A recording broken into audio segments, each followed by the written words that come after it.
নমস্কাৰ অসম competitive exam চেনেলটোলৈ আপোনালোক সকলোকে স্বাগতম জনাইছোঁ মই নীলাক্ষী ডেকাই আশা কৰোঁ আপোনালোকে সকলোৱে ভালে কুশলে আছে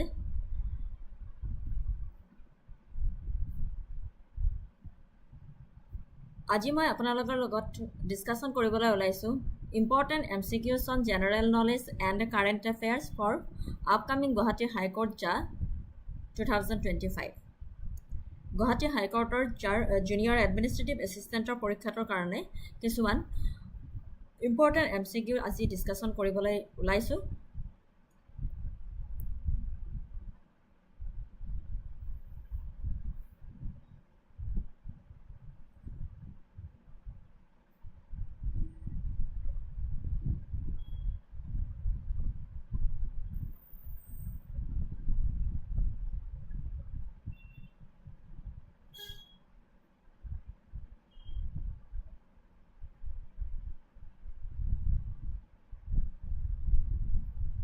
আহকচোন প্ৰথমতে আমি গুৱাহাটী হাইকোৰ্টৰ জুনিয়ৰ এডমিনিষ্ট্ৰেটিভ এছিষ্টেণ্টৰ চিলেবাছটো চাই লওঁ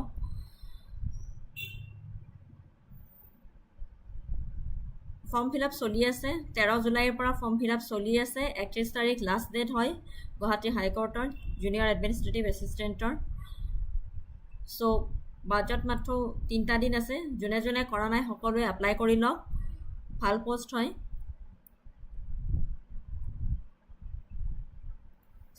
গুৱাহাটী হাইকোৰ্টৰ জুনিয়ৰ এডমিনিষ্ট্ৰেটিভ এছিষ্টেণ্টৰ চিলেবাছ 2025ৰ চিলেবাছটো হয় number of vacancies 367 selection process তোমাৰ ৰিটেন টেষ্ট আছে ৰিটেন টেষ্টত পাছ কৰাৰ পিছত কম্পিউটাৰ স্কিল টেষ্টত মাতিব কম্পিউটাৰ স্কিল টেষ্টত পাছ হ'লে ভাইবা ফাৰ্ষ্টত ইণ্টাৰভিউৰ কাৰণে মাতিব এতিয়া ৰিটেন টেষ্টৰ কাৰণে তোমাৰ নাম্বাৰ অফ কুৱেশ্যন আহিব 120 ডিউৰেশ্যন 2 আৱাৰ্ছ টোটেল মাৰ্কছ 120 নিগেটিভ মাৰ্কিং থাকিব তোমাৰ 0.25 ইয়াৰ আগৰ জুনিয়ৰ এডমিনিষ্ট্ৰেটিভ এছিষ্টেণ্টত তোমাৰ নিগেটিভ মাৰ্কিং দিয়া নাছিলে কিন্তু এইবাৰ দিলে এইবাৰ তোমাৰ নিগেটিভ মাৰ্কিং দিলে 0.25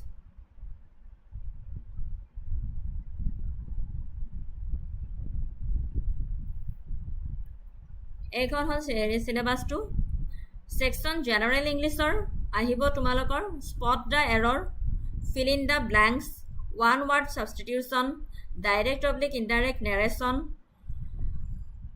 shuffling of sentence parts improvement of sentences close passages active/passive voice synonyms antonyms spellings detecting misspelled words idioms and phrases sentence arrangement in passages and comprehension passages ইংলিছৰ এইখিনিৰ ওপৰত চাব লাগিব general knowledge including computer economics Indian history current affairs national and international Indian constitution science and technology Indian geography আৰু basic computer knowledgeৰ ওপৰত কিছু question আহিব আৰু general aptitudeৰ topics হৈছে analogies reasoningৰ মাজতে সোমাব similarities problem solving decision making verbal and figure classification analysis judgment visual memory discrimination concepts arithmetical reasoning observation relationship differences space visualization and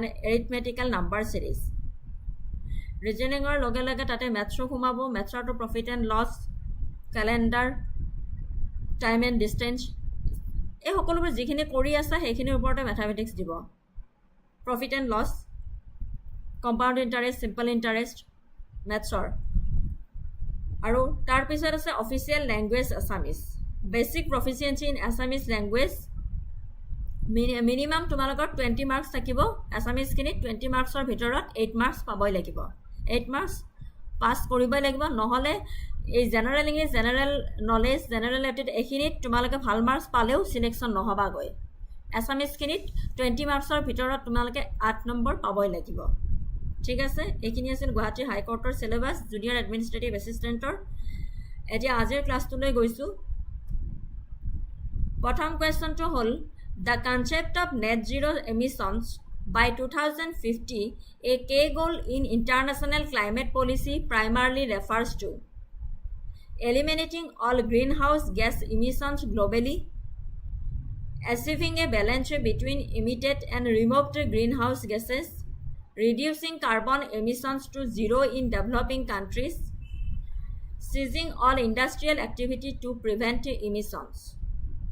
Question to bhalke pori sao. The concept of net zero emissions by 2050, a key goal in international climate policy, primarily refers to.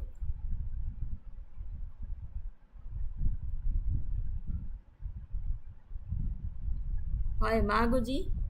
Hoy.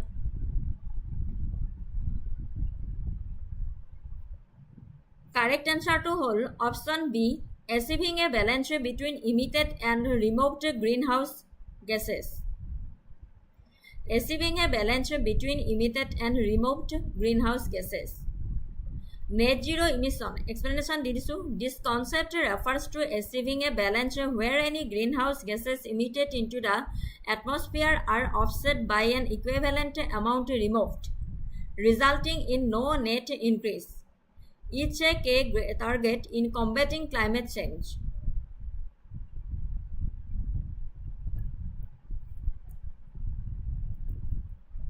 Achieving a balance between emitted and removed greenhouse gases is the correct answer.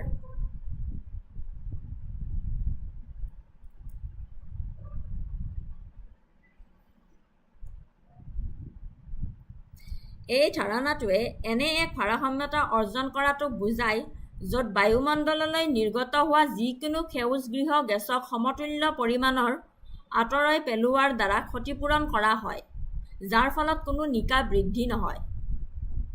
Net zero' emission নিকাশূন্য নিৰ্গমন জলবায়ু পৰিৱৰ্তনৰ বিৰুদ্ধে যুঁজ দিয়াৰ ক্ষেত্ৰত ই এক মূল লক্ষ্য।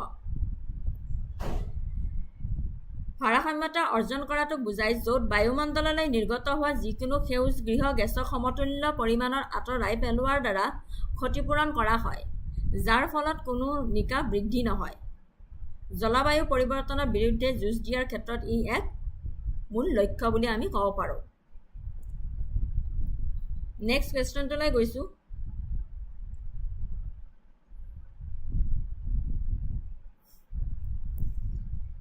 Maths RRB group D class লাগিব। একচুৱেলি মই মেথছ নকৰাওঁ, মই জেনেৰেল নলেজে আনো, বেছি কৰি জেনেৰেল নলেজ, ইংলিছ, ৰিজনিং কেতিয়াবা আনো, কিন্তু মই মেথছ তেনেকৈ নকৰাওঁ। মাগুজি। নেক্সট কুৱেশ্যনটোলৈ গৈছোঁ। Which international organization is responsible for publishing the World Economic Outlook report? World Bank, International Monetary Fund, World Trade Organization, Organization for Economic Cooperation and Development. Which international organization is responsible for publishing the World Economic Outlook report? World Bank হয় নে International Monetary Fund নে World Trade Organization নে Organization for Economic Cooperative and Development?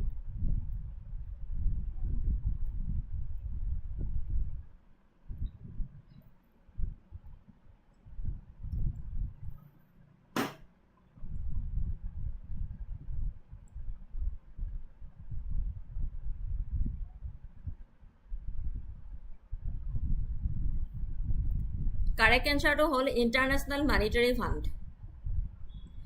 World Economic Outlook. This is a comprehensive report published by International Monetary Fund twice a year, providing detailed analysis of global economic developments and projections. Option B is the correct answer, International Monetary Fund. World Economic Outlook. This is a comprehensive report published by the International Monetary Fund twice a year, providing detailed analysis of global economic developments and projections. ঠিক আছে? Next question toলৈ গৈছোঁ। The term quantum supremacy in computing refers to. The term quantum supremacy in computing refers to a quantum computer solving a problem that a classical computer cannot. The ability of a quantum computer to operate at absolute zero temperature. The development of a perfectly stable quantum bit. A quantum computer's capacity for infinite processing speed. The term quantum supremacy in computing refers to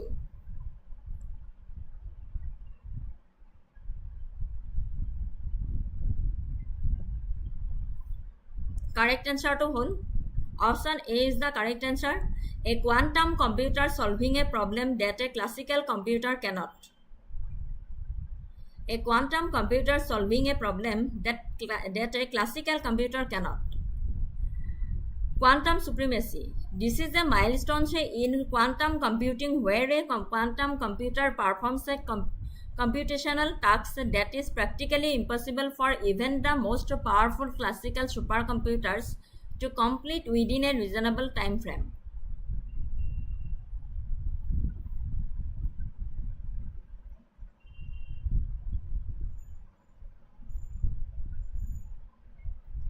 A quantum computer solving problem that a classical computer cannot is the correct option.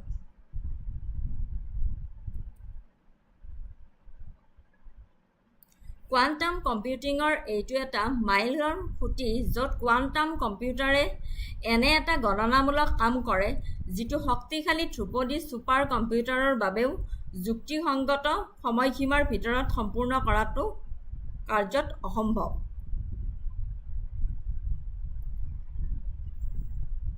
Quantum কম্পিউটাৰে এনে এটা গণনামূলক কাম কৰে যিটো শক্তিশালী ধ্ৰুপদী super কম্পিউটাৰৰ বাবে যুক্তিসংগত সময়সীমাৰ ভিতৰত সম্পূৰ্ণ কৰাটো অসম্ভৱ হৈ পৰে।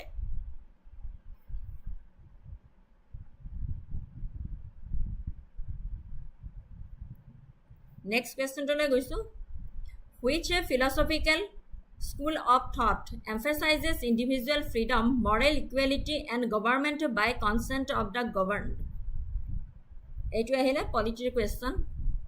Which a philosophical school of thought emphasizes individual freedom, moral equality and government by consent of the governed?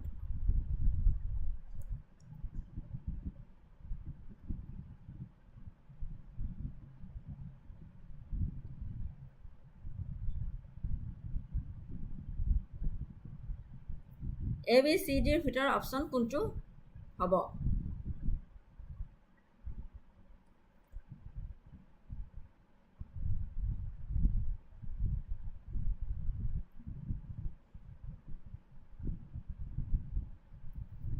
Correct answer to hoise liberalism. Liberalism, this political and moral philosophy is founded on the ideas of liberty, consent of the governed and equality before the law. It emphasizes individual right and limited government intervention. This political and moral philosophy is founded on the ideas of liberty, consent of the governed and equality before the law. It emphasizes individual right and limited government intervention.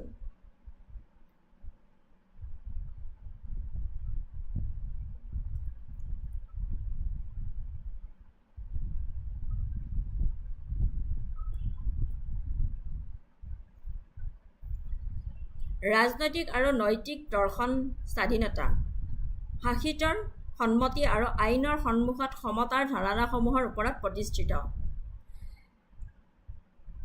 ইয়াৰ ব্যক্তিগত অধিকাৰ আৰু সীমিত চৰকাৰী হস্তক্ষেপৰ ওপৰত গুৰুত্ব দিয়া হয়। This political and moral philosophy is founded on the ideas of liberty. Liberty is the correct answer. Liberalism. Next question to গৈছোঁ। The Belt and Road Initiative is a global infrastructure development strategy adopted by which country? Russia, United States, China, ne India? The Belt and Road Initiative is a global infrastructure development strategy adopted by which country? Russia, United States, China, ne India?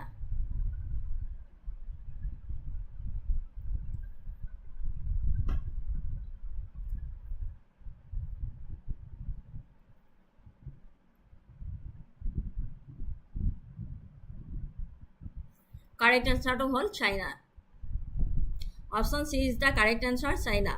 Belt and Road Initiative. This is a massive global infrastructure development strategy launched by China aiming to invest in and build infrastructure projects across Asia, Europe, and Africa to enhance connectivity and trade.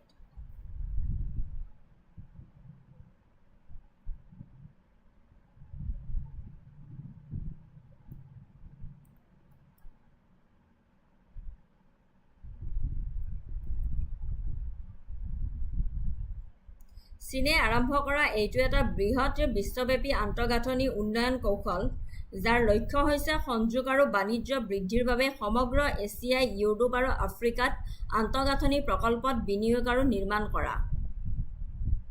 বুজিছনে?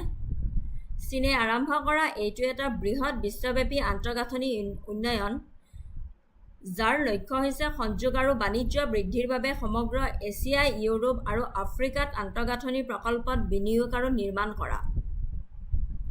ঠিক আছে, next কুৱেশ্যনটোলৈ গৈছোঁ। The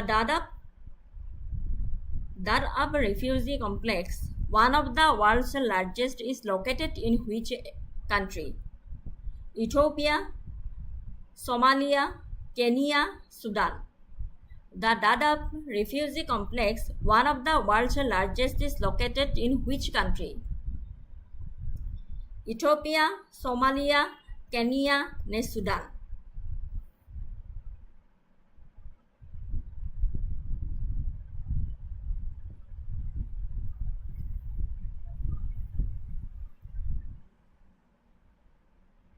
Correct answer to saw. Option C is the correct answer, Kenya. Dadaab refugee complex, this large complex of refugee camps is located in Kenya, primarily housing refugees from Somalia who have fled conflict and drought. This large complex of refugee camps is located in Kenya, primarily housing refugees from Somalia who have fled conflict and drought.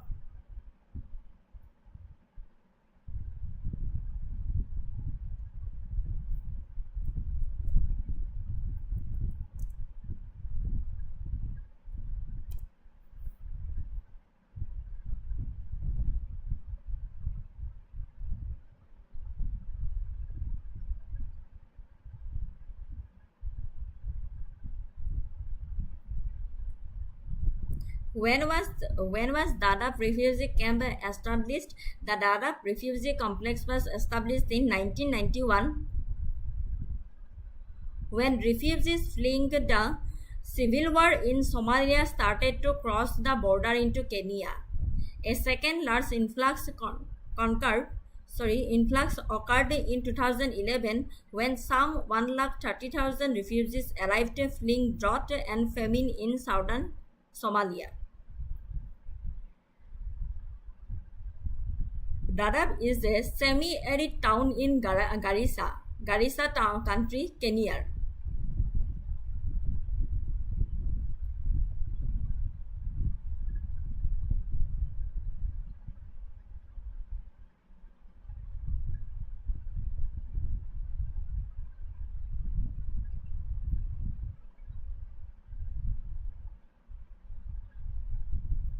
ঠিক আছে, এনচাৰটো হ'ব তোমাৰ Kenya. The large complex of refugee camp is located in Kenya, primarily housing refugees from Somalia who have fled conflict and drought. Next question to goisu. Which of the following literary devices involves an apparent contradiction that is nevertheless true?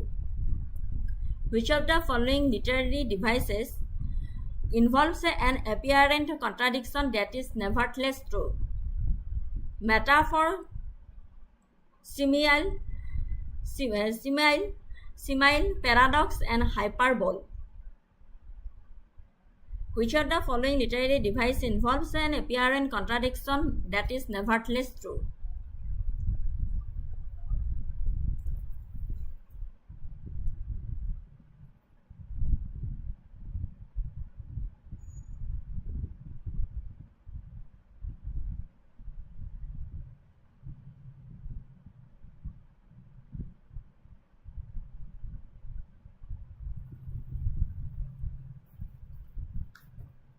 Correct answer to whole paradox. A paradox is a statement that, despite apparently sound reasoning from true premises, leads to seemingly self-contradictory or logically unacceptable conclusion. It often reveals a deeper truth. ঠিক আছে? A paradox is a statement that, despite apparently sound reasoning from true premises, leads to a seemingly self-contradictory or logically unacceptable conclusion. It often reveals a deeper truth.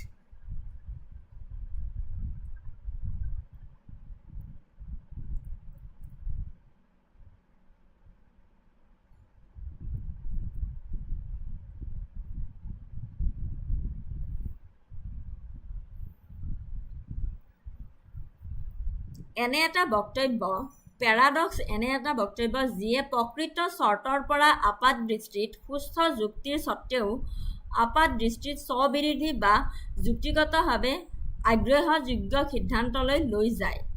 ই প্ৰায়ে গভীৰ সত্যতা উন্মোচন কৰে। বুজি পাইছে paradox কি হয়? পেৰাডক্স এনে এটা বক্তব্য যিয়ে প্ৰকৃত চৰ্তৰ পৰা আপাত দৃষ্টিত সুস্থ যুক্তিৰ স্বত্বেও আপাত দৃষ্টিত স্ববিৰোধী বা যুক্তিগতভাৱে আগ্ৰহযোগ্য সিদ্ধান্তলৈ লৈ যায় আৰু ই প্ৰায়ে গভীৰ সত্য এটা উন্মোচিত কৰে।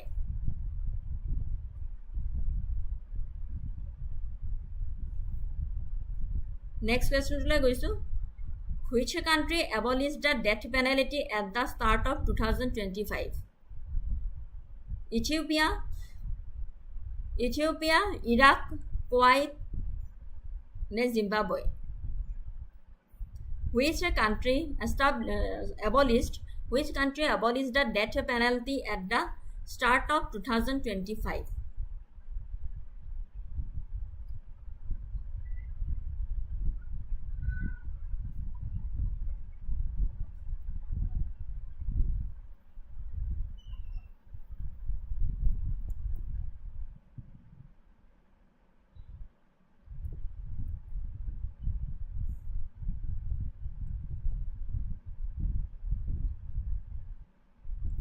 Correct answer হল তোমাৰ Zimbabwe. Zimbabwe signed the Death Penalty Abolition Act on December 31, 2024, coming into effect in January 2025. যদি current affairs পঢ়িছে। Zimbabwe signed the Death Penalty Abolition Act on December 31, 2024, coming into effect in January 2025. Zimbabwe is the correct answer.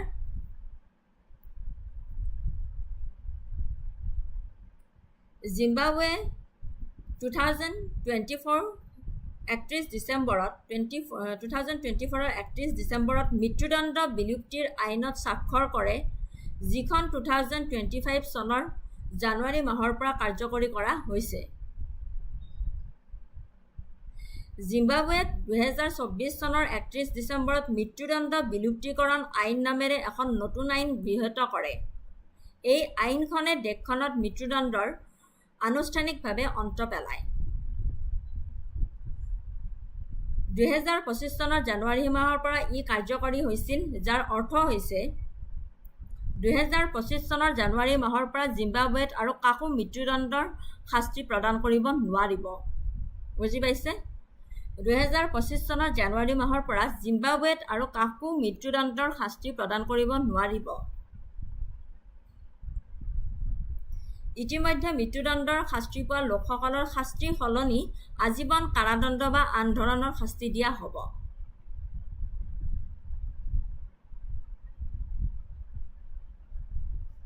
এতিয়া death penalty বুলি ক'লে আমি সকলোৱে জানো মৃত্যুদণ্ড, যাক মৃত্যুদণ্ড বুলি কোৱা হয় তেতিয়াই কোনো ব্যক্তিক অতি গুৰুতৰ অপৰাধ যেনে হত্যা বা দেশদ্ৰোহ সংঘটিত কৰাৰ বাবে চৰকাৰে আইনগতভাৱে মৃত্যুদণ্ডৰ শাস্তি প্ৰদান কৰে। জিম্বাবৱেৰ বাবে এইটো কিয় গুৰুত্বপূৰ্ণ হয়? 2005 চনৰ পৰা জিম্বাবৱে কাকো মৃত্যুদণ্ড দিয়া নাছিল, যদিও মৃত্যুদণ্ড এতিয়াও বৈধ আছিল। বহু লোক আৰু মানৱ অধিকাৰ সংগঠনে চৰকাৰক ইয়াক সম্পূৰ্ণৰূপে শেষ কৰিবলৈ অনুৰোধ কৰিছিল। আৰু এই আইনখন গৃহীত কৰি জিম্বাবৱে মানৱ অধিকাৰ, বিশেষকৈ জীৱনৰ অধিকাৰক অধিক সন্মান কৰা দেশত পৰিণত কৰে। By passing this law, Zimbabwe became a country that respects human rights more, especially the right to life.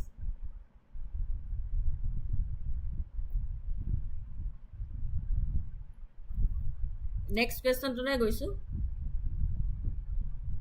Which state government dissolved 3 administrative divisions named Banswara, Pali, and Sikar in January 2025?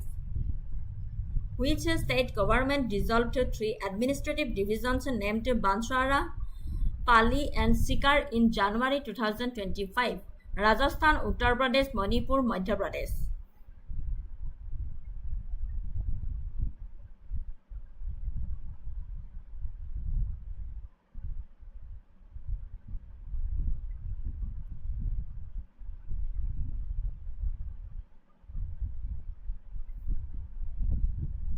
Correct answer hol option A is the correct answer.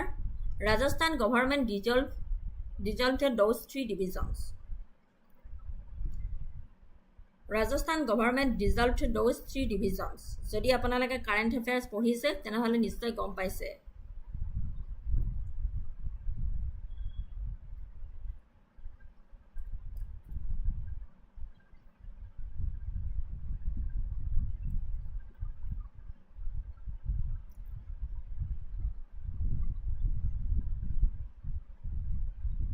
মুখ্যমন্ত্ৰী ভজনলাল শৰ্মাৰ অধীনত ৰাজস্থানত ভাৰতীয় জনতা party নেতৃত্বাধীন চৰকাৰে 2025 চনৰ জানুৱাৰী মাহৰ পৰা কাৰ্যকাৰী হোৱা 2024 চনৰ ডিচেম্বৰৰ শেষৰ ফালে এই পৰিৱৰ্তন ঘোষণা কৰিছিল।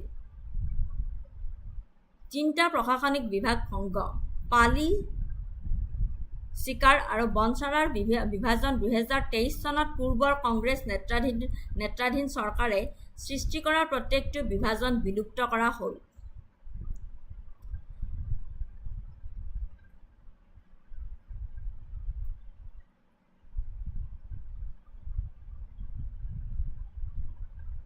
ৰাজস্থানত এতিয়া 10টাৰ সলনি 7টা বিভাগ আছে। পুলিচ ৰেঞ্জ, আৰক্ষী প্ৰশাসনৰ আঞ্চলিক জন পুৰণি গাঁথনিৰ সৈতে মিল ৰাখিবলৈ 10ৰ পৰা 7লৈ পুনৰ হ্ৰাস কৰা হৈছে। নতুনকৈ সৃষ্টি হোৱা 9খন জিলা। ইয়াৰ উপৰিও ইয়াৰ সমান্তৰালভাৱে 2023 চনত গঠন হোৱা 17খন নতুন জিলাৰ ভিতৰত 9খনো বাতিল কৰা হয় আৰু পুনৰ অভিভাৱক জিলাত একত্ৰিত কৰা হয়। ইয়াৰ ভিতৰত শাহপুৰা, নিমকা থানা, গংগাপুৰ চহৰ, যোধপুৰ গ্ৰাম্য, সাচুৰ আদি জিলা। মুখ্যমন্ত্ৰী ভজনলাল শৰ্মাৰ অধীনত ৰাজস্থানত ভাৰতীয় জনতা পাৰ্টি নেতৃত্বাধীন চৰকাৰে 2025 চনৰ জানুৱাৰী মাহৰ পৰা কাৰ্যকৰী হোৱা 2024 চনৰ ডিচেম্বৰৰ শেষৰ ফালে এই পৰিৱৰ্তন ঘোষণা কৰিছিল। 3টা প্ৰশাসনিক বিভাগ ভংগ কৰিছিলে, পালি, চিকাৰ আৰু বনচাৰাৰ বিভাজন। কংগ্ৰেছৰ নেতৃত্বাধীন চৰকাৰে সৃষ্টি কৰা প্ৰত্যেকটো প্ৰশাসনিক বিভাগ বিলুপ্ত কৰা হৈছিলে।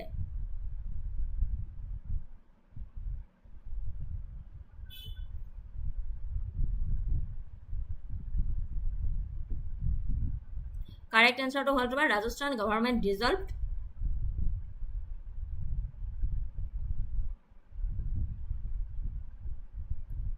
কোনটো এক্সামৰ? মেম আপোনাৰ মতে গ্ৰেড 4 10th লেভেলৰ ফাইনেল কাট অফ কিমান যাব? কোনটো এক্সামৰ বা সুধিছা? Rajasthan government dissolved those 3 divisions.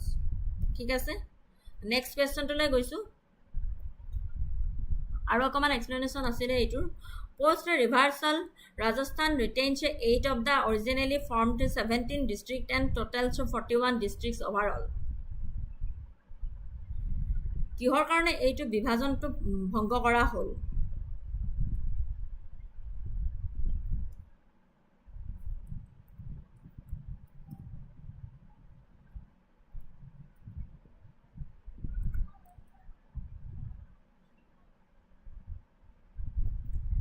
ৰাজস্থানে মূলতঃ গঠিত 17খন জিলাৰ ভিতৰত 8খন জিলা ধৰি ৰাখিছে আৰু সামগ্ৰিকভাৱে 41খন জিলা।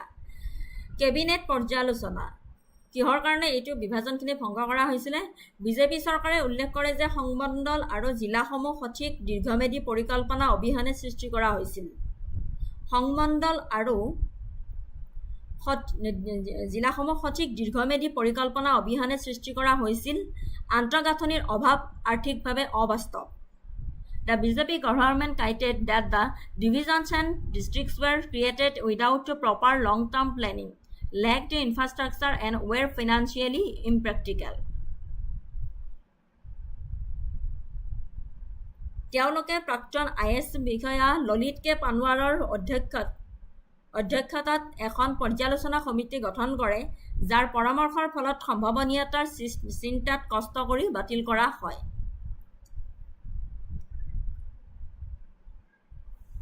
এই নতুন ইউনিটৰ বহুতো বিধানসভা নিৰ্বাচনৰ ঠিক আগতে পূৰ্বৰ ইউনিটে সৃষ্টি কৰিছিল। বিজেপিয়ে সেইবোৰক জনপ্ৰিয়তাবাদী আৰু নিৰ্বাচনী চালিত পদক্ষেপ বুলি অভিহিত কৰে, য'ত জীৱনমুখিতা বা জনসাধাৰণৰ চাহিদাৰ অভাৱ।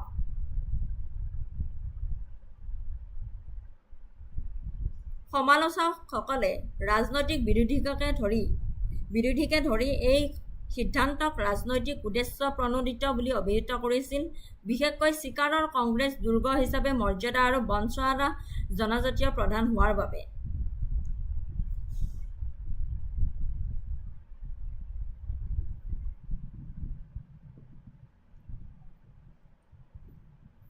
Impact of administrative structure division আছিলে 10টা, এতিয়া ফ্ৰম জানুৱাৰী 2025 পৰা 7টা হৈ গ'ল।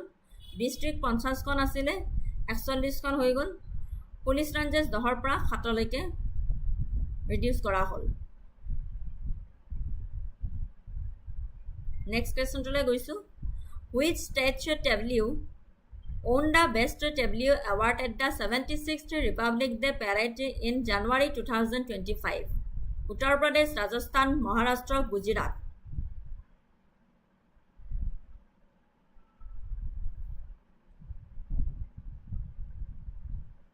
নেক্সট কুৱেশ্যনটোলৈ গৈছোঁ। Which state tableau won the Best Tableau Award at the 76th Republic Day Parade in January 2025?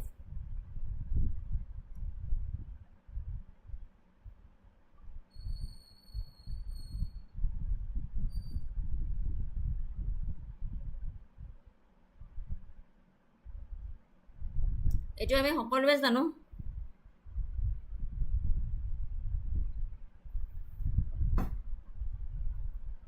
Correct answer হৈছে Uttar Pradesh.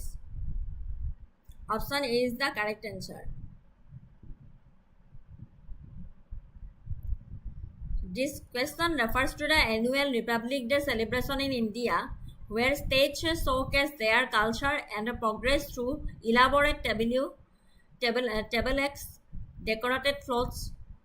A panel of judges then awards the best tableau to the most impressive one. According to official announcement, as of July 2025, Uttar Pradesh won the Best Tableau Award at the 76th Republic Day Parade for each tableau themed on Mahakumbh 2025 Swarnim Bharat Virasit or Vikas. মনত ৰাখিব, এইটো important হয়। Best টেবলিউ award উত্তৰ প্ৰদেশে পাইছিলে। তাৰে থিমটো আছিলে মহাকুম্ভ 2025 স্বৰ্ণিম ভাৰত বিৰাচিত আৰু বিকাশ। Next কুৱেশ্যনটোলৈ গৈছোঁ। Which city is set to host the AI artificial intelligence action summit in January 2025? New York, Paris, Geneva, Tokyo'. Which city is set to host the Artificial Intelligence Action Summit in January 2025?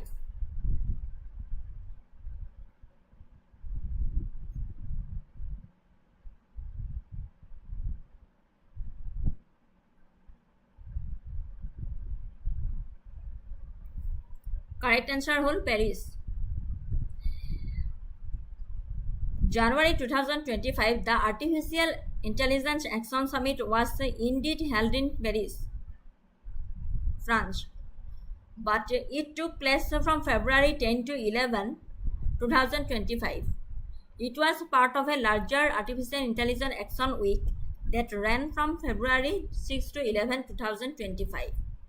মনত ৰাখিব The summit was notably co-chaired by French President Emmanuel Macron and Indian Prime Minister Narendra Modi, following previous artificial action summits in the UK and South Korea.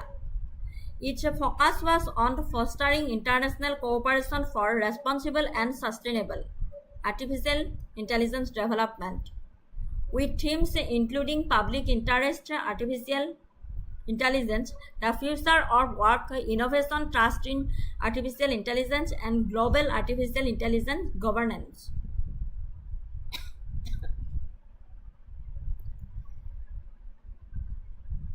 ঠিক আছে correct আনসাৰটো হৈছে পেৰিছ ফেব্ৰুৱাৰী 10 পৰা 11 2025 and it was a part of larger artificial action week that ran from February 6 to 11. Co-chaired কোন আছিলে French president Emmanuel Macron and আমাৰ ভাৰতৰ প্ৰধানমন্ত্ৰী Narendra Modi next কুৱেশ্যনটোলৈ গৈছো India's economic survey 2024-25 was presented in January 2025. What was the estimate real GDP growth for India in financial year 2025?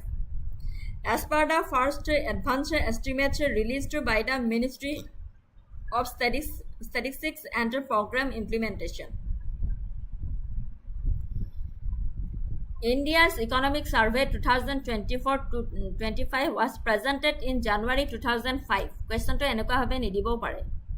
What was the estimated real GDP growth for India in financial year 2025? As per the first advanced estimates released by the Ministry of Statistics and Program Implementation. 5.8, 6.1%, 6.4, 7.0.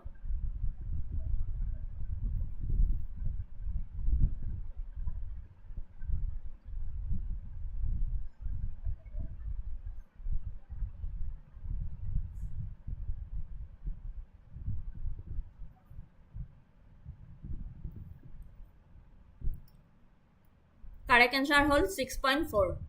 Option C is the correct answer.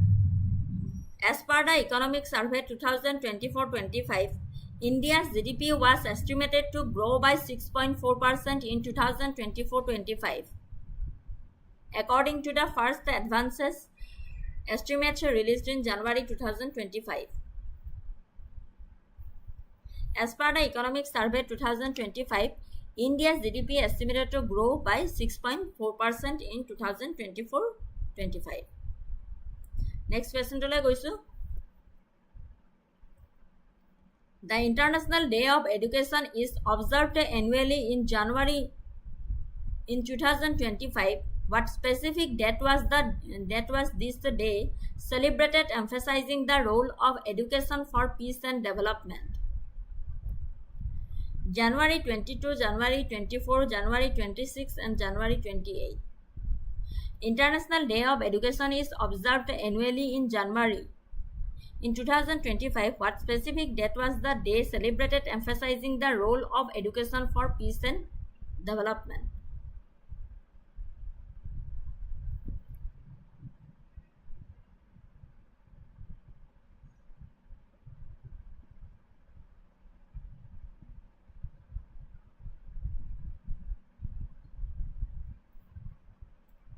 Correct answer to whole January 24. The International Day of Education is celebrated annually on January 24th as proclaimed by the United Nations General Assembly. ঠিক আছে International Day of Education is celebrated annually on January 24th. Next question to goisu. Which ancient civilization developed the concept of zero and the decimal numeral system?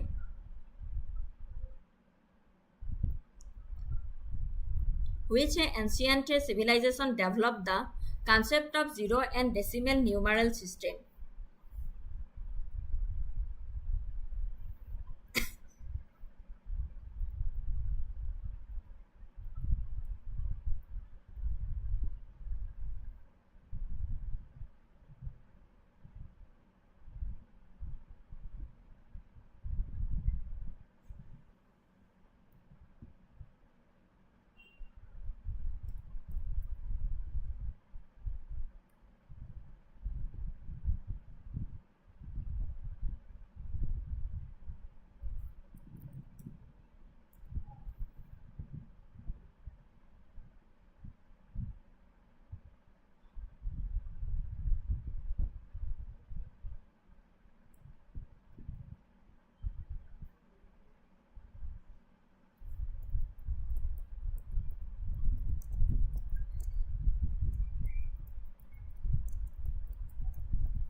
Correct answer to whole option C is the correct answer, Indian.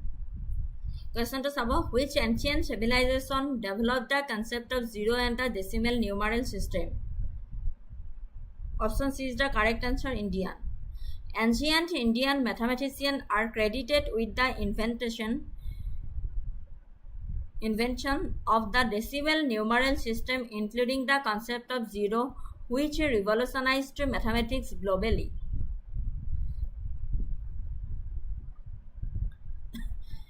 Ancient Indian mathematicians are credited with the invention of the decimal numeral system, including the concept of zero, which revolutionized mathematics globally.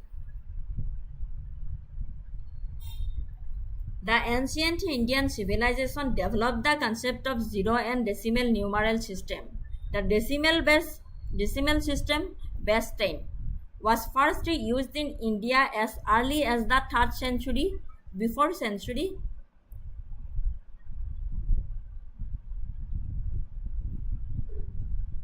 The concept of zero as a number, not just a placeholder, was first clearly defined by Indian mathematician Brahmagupta around 628. He described zero and each mathematical operation in his work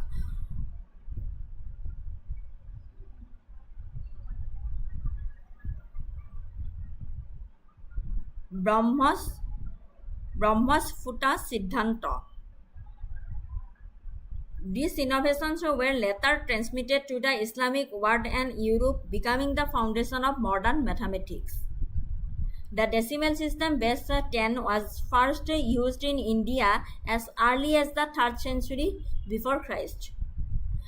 The concept of zero as a number, not just as a placeholder, was first clearly defined by Indian mathematician Brahmagupta around 628.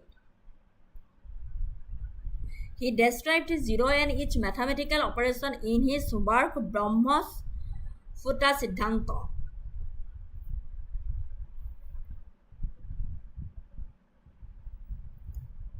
Next question to goisu. The Magna Carta, signed in 1215, is a significant document in the history of modern democracy and constitutional law, the Industrial Revolution, the discovery of new trade routes, the invention of the printing press. The Magna Carta, signed in 1215, is a significant document in the history of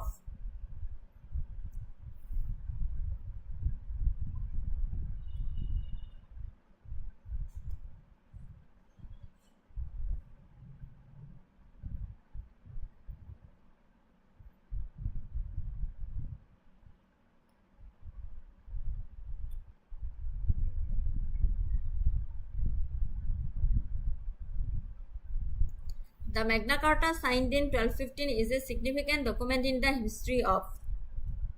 কি হ'ব answer? Magna Carta আমি পলিটিত পঢ়িছো.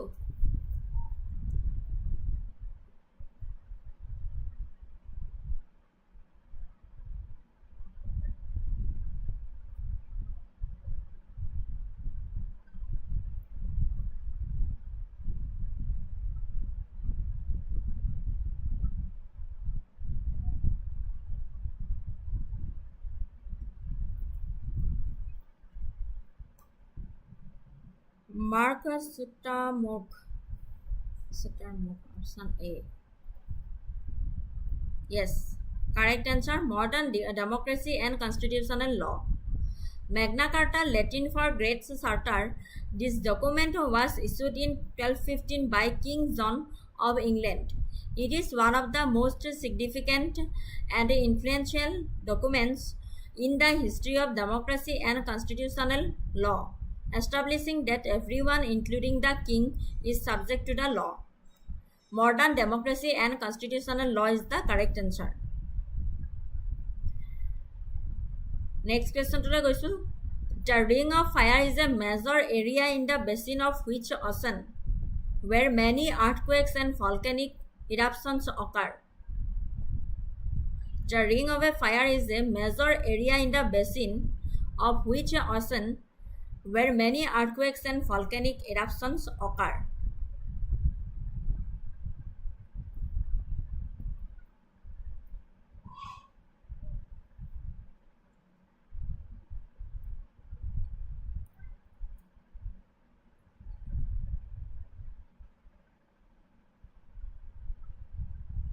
Pacific. ঠিক আছে, correct এনসাৰটো চাওঁ।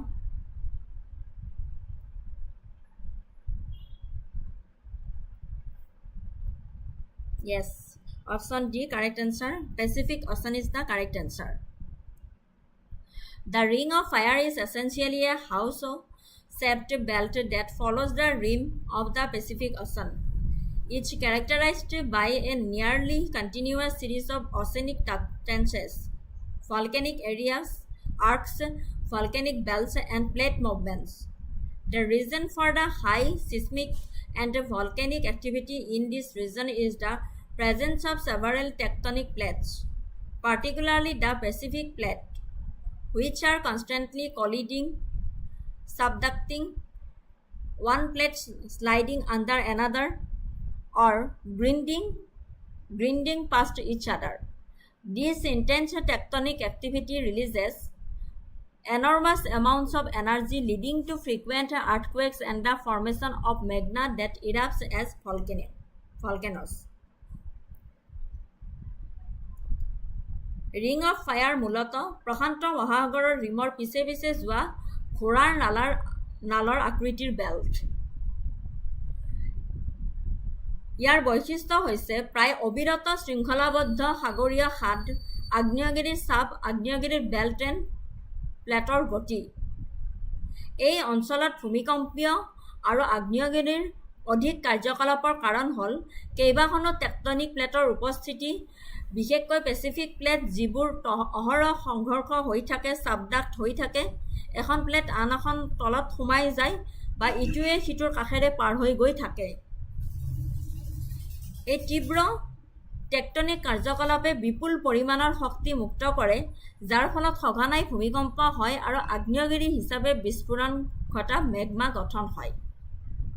ঠিক আছে, ring of fire মূলত প্ৰশান্ত মহাসাগৰৰ ৰিমৰ পিছে পিছে যোৱা ঘোঁৰাৰ নালৰ আকৃতিৰ বেল্ট বুলি আমি ক'ব পাৰোঁ। নেক্সট কুৱেশ্যনটোলৈ যাওঁ। Which ancient Indian text is considered the earliest work on Indian medicine? Rig Veda, Samhita, Saraka Samhita, Sushruta Samhita, Astanga Hrudyam. Which ancient Indian text is considered the earliest work on Indian medicine? Rig Veda, Saraka Samhita, Sushruta Samhita. Option B. Yes. হ'ব পাৰে।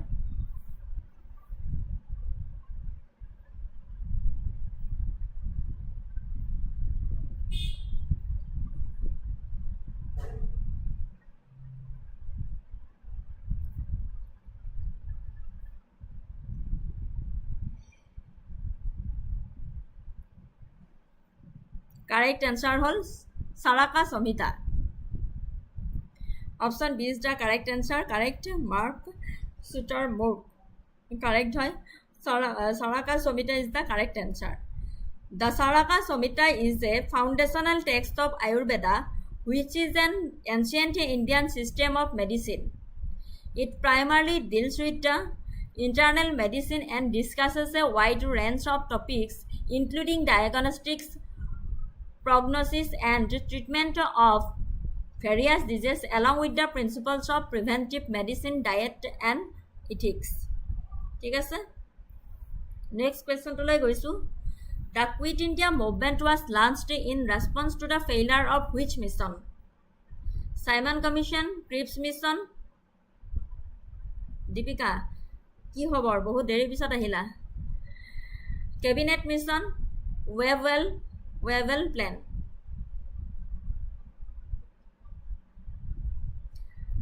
Mark Sutter Mork, actually হাইকোৰ্টৰ previous কুৱেশ্যনৰ ওপৰত base কৰি মই আজি কুৱেশ্যনখিনি বনাইছিলোঁ পুৰা তোমাৰ সঠিক হেৰি ৱৰ্ল্ড জিকেৰ ওপৰত আহিব বুলি ক'ব নোৱাৰি অসমৰো জিকে দেখা পাইছোঁ মই তাতে আৰু তোমাৰ ইণ্ডিয়াৰ কাৰেণ্ট এফেয়াৰ্ছ দেখা পাইছোঁ তাৰপিছত হিষ্ট্ৰীও দেখা পাইছোঁ পলিটি দেখা পাইছোঁ জিঅ'গ্ৰাফিও একজেক্টলি তুমি ৱৰ্ল্ড জিকে আনিব লাগিব বুলি সেইটো ক'ব নোৱাৰা তুমি কাৰণ কিয় তুমি প্ৰিভিয়াছ পেপাৰকেইখন চাবাচোন তাতে কেনেকুৱা পেটাৰ্ণত আহিছে মই সেই পেটাৰ্ণৰ ওপৰত আজিৰ কুৱেশ্যনখিনি বনাইছিলোঁ The Quit India movement was launched in response to the failure of which mission?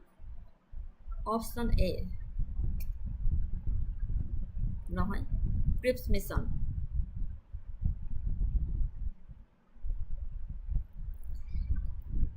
Cripps mission correct answer. মই explanation দি দিছোঁ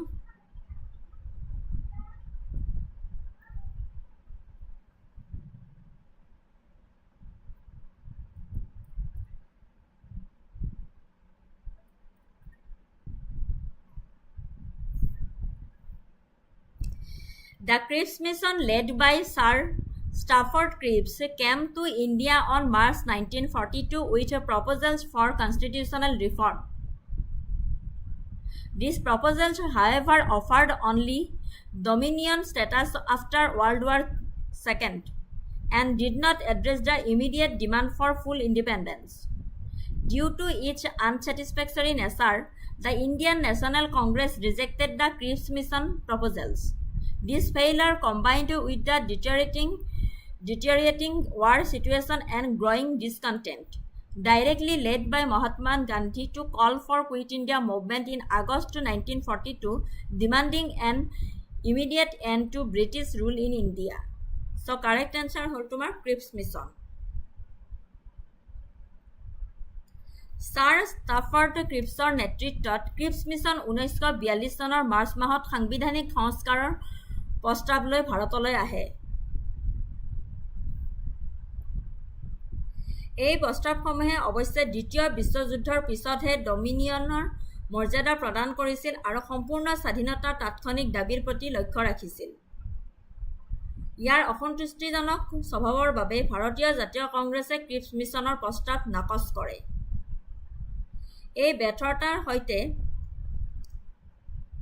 এই ব্যৰ্থতাৰ সৈতে যুদ্ধত অৱনতি ঘটা পৰিস্থিতি আৰু ক্ৰমবৰ্ধমান অসন্তুষ্টিৰ সংমিশ্ৰণেৰে পোনপটীয়াকৈ মহাত্মা গান্ধীয়ে 1942 চনৰ আগষ্ট মাহত ভাৰত ত্যাগ আন্দোলনৰ আহ্বান জনাই ভাৰতত ব্ৰিটিছৰ শাসন শীঘ্ৰে বন্ধ কৰাৰ দাবী জনাইছিল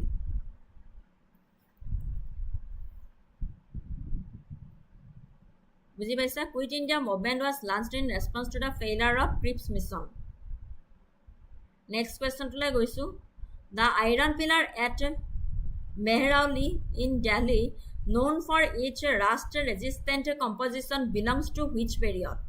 Mauryan period, Gupta period, Kushan period, ne Mughal period? The iron pillar at Mehrauli in Delhi known for its rust resistant composition belongs to which period?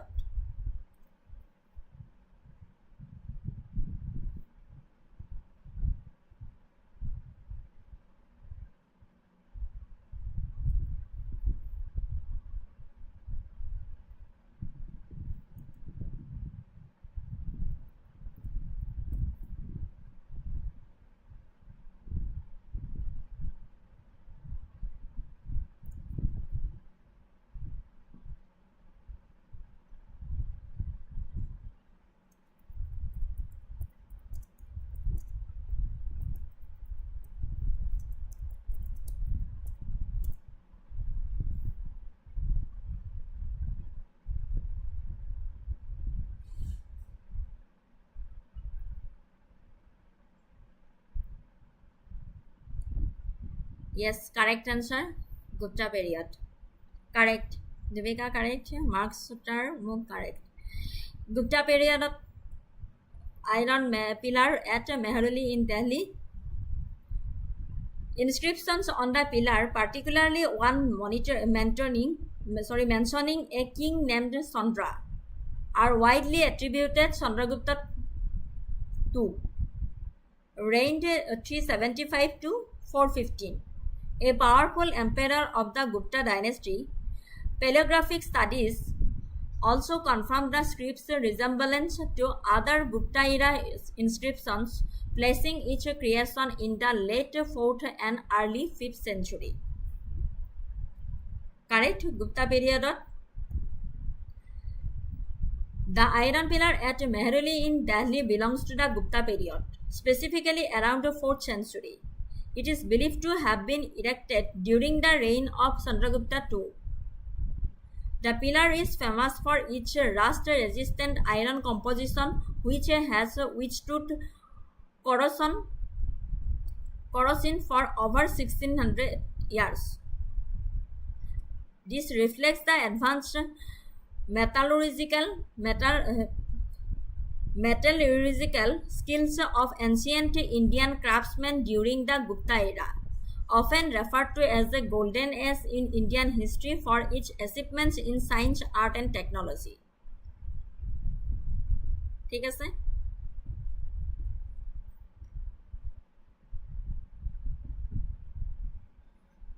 BTCত vacancy ওলাইছে মেম ফিল্ড অফিচাৰ ঠিক আছে দীপিকা এডভাৰটাইজমেণ্টত এলিজিবিলিটি ক্ৰাইটেৰিয়া কি বিচাৰিছে সেইটো চাই কেনে apply কৰিবা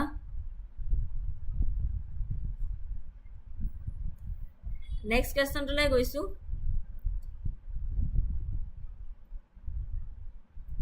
দীপিকা মই এডভাৰটাইজমেণ্টটো চোৱা নাই এতিয়ালৈকে মই চাই কেনে জনাম বাৰু next question to the Advantage Assam 2.0 Investment and Infrastructure Summit 2025 was inaugurated by the Prime Minister in February 2025. What was the key focus of this summit regarding Assam's economic role?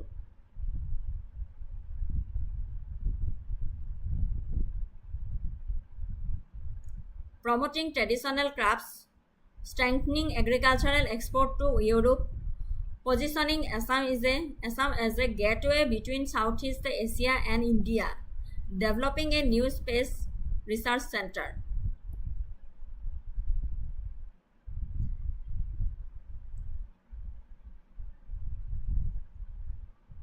PDF পাবা মোৰ টেলিগ্ৰামত join কৰিব লাগিব তেতিয়া PDF পাই যাবা মই তাতে প্ৰতিটো ক্লাছৰে PDF দি দিও টেলিগ্ৰামটোৰ লিংকটো তোমাৰ ডেসক্ৰিপচনত পাবা ডেসক্ৰিপচন লিংকত দিয়া আছে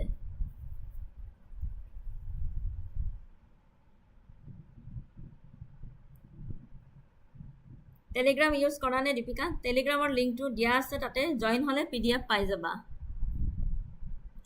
The Advantage Assam 2.0 Investment and Infrastructure Summit 2025 was inaugurated by the Prime Minister in February 2025. What was the key focus of this summit regarding Assam's economic role? Mark Sutarmuk disa option A. ঠিক আছে বাৰু চাও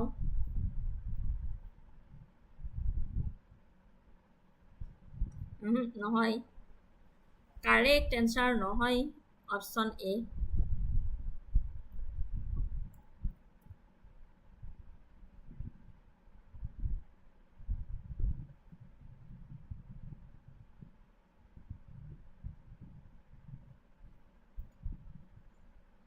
Correct answer hoise tomar option C. Option C is the correct answer. Positioning Assam as a gateway between Southeast Asia and India.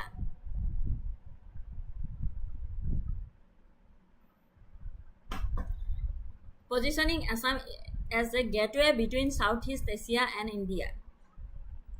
The Advantage Assam 2.0 Investment and Infrastructure Summit 2025 primarily focused on positioning Assam as a gateway between Southeast Asia and India. This aligns with India's activist policy aiming to leverage Assam's strategic geographical location to enhance trade, connectivity and economic ties with neighboring Southeast Asian nations. The summit sought to attract investment to facilitate this role, promoting Assam as a hub for manufacturing, exports and logistics connecting India to this dynamic region.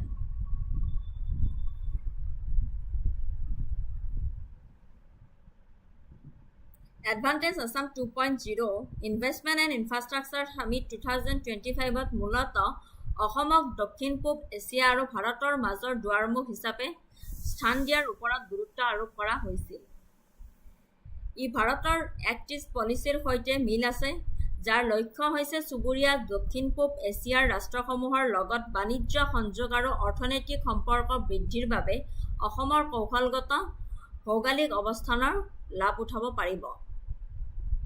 এই শীৰ্ষ সন্মিলনখনে এই ভূমিকা সহজ কৰি তুলিবলৈ বিনিয়োগ আকৰ্ষণ কৰিব বিচাৰিছিল আৰু অসমক এই গতিশীল অঞ্চলৰ সৈতে ভাৰতক সংযোগ কৰা উৎপাদন, ৰপ্তানি আৰু লজিষ্টিক কেন্দ্ৰ হিচাপে প্ৰচাৰ কৰিছিল। ঠিক আছে, অসমক দক্ষিণ পূব এছিয়া আৰু ভাৰতৰ মাজৰ দুৱাৰমুখ হিচাপে স্থান দিয়াৰ ওপৰত গুৰুত্ব আৰোপ কৰা হৈছিল। নেক্সট কুৱেশ্যনটোলৈ গৈছোঁ। The Assam government announced a significant expansion in the education and healthcare sectors in its 2025-26 budget. Which of the following initiatives was proposed in the healthcare sector? Establishment of a new national park, creation of a proton therapy center at the State Cancer Institute in Gauhati, launch of a direct flight service to Singapore, introduction of a new industrial policy for tea gardens. The Assam government announced a significant expansion in the education and healthcare sectors in its 2025-26 budget. Which of the following initiative was proposed in the healthcare sector?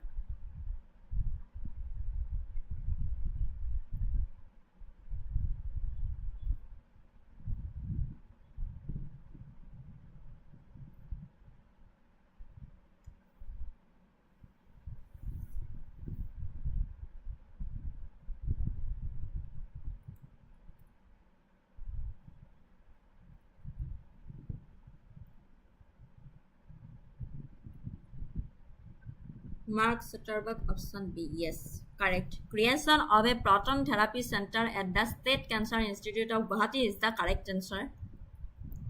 Option B is the correct answer. This is a significant move for advanced cancer treatment. Proton therapy is a highly precise form of radiation therapy that targets cancer cells while minimizing damage to surrounding healthy tissue. By establishing this center, Assam aims to become a leader in advanced cancer care in eastern India and third such facility in the entire country.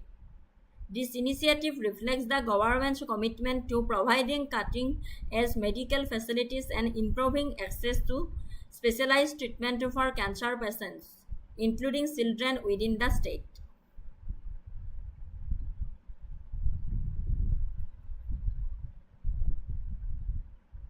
উন্নত কৰ্কট ৰোগৰ চিকিৎসাৰ বাবে এইটো এটা উল্লেখযোগ্য পদক্ষেপ আমাৰ অসম চৰকাৰৰ। প্ৰটন থেৰাপি হৈছে ৰেডিঅ'থেৰাপিৰ এক অতি নিখুঁত ধৰণ যিয়ে কেঞ্চাৰ কোষক লক্ষ্য কৰি লয় আৰু লগতে চাৰিওফালৰ সুস্থ কলাৰ ক্ষতি কম কৰে। এই কেন্দ্ৰটো প্ৰতিষ্ঠা কৰি অসমে পূব ভাৰতত কৰ্কট ৰোগৰ উন্নত চিকিৎসাৰ ক্ষেত্ৰত আগশাৰীৰ আৰু সমগ্ৰ দেশৰ ভিতৰতে তৃতীয় এনে সুবিধা হোৱাৰ লক্ষ্য ৰাখিছে। এই পদক্ষেপে ৰাজ্যখনৰ ভিতৰত শিশুকে ধৰি কৰ্কট ৰোগীৰ বাবে অত্যাধুনিক চিকিৎসা সুবিধা প্ৰদান আৰু বিশেষ চিকিৎসাৰ সুবিধা উন্নত কৰাৰ বাবে চৰকাৰৰ দায়বদ্ধতাক প্ৰতিফলিত কৰিছে।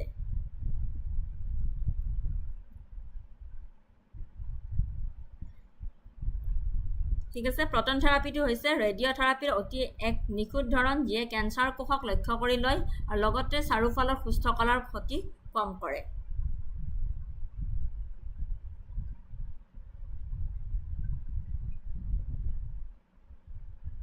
মাৰ্ক চুটাৰ মোক তোমাক দীপিকাই ৰিপ্লাই দিছে 60টা ভেকেঞ্চি আছে।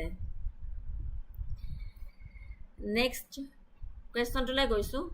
In February 2025, Assam aimed to set a Guinness World Record with a massive cultural performance which traditional dance form was featured with over 7,500 dancers. In February 2025, Assam aimed to set a Guinness World Record with a massive cultural performance which traditional dance form was featured with over 7,500 dancers. এইটো তোমাৰ হাইকোৰ্টৰ এইবাৰ judicial এছিষ্টেণ্টত এই কুৱেশ্যনটো আহিছিলে কুৱেশ্যনটো অলপ সাল সলনি কৰি দিছিলে একজেক্ট কুৱেশ্যনটো নাপাবা কুৱেশ্যনটো অলপ সাল সলনি কৰি দিয়ে ন এই কুৱেশ্যনটো আহিছিলে জুডিচিয়েল এছিষ্টেণ্ট 2025 ফেব্ৰুৱাৰী মাহত অনুষ্ঠিত হোৱা হাইকোৰ্টৰ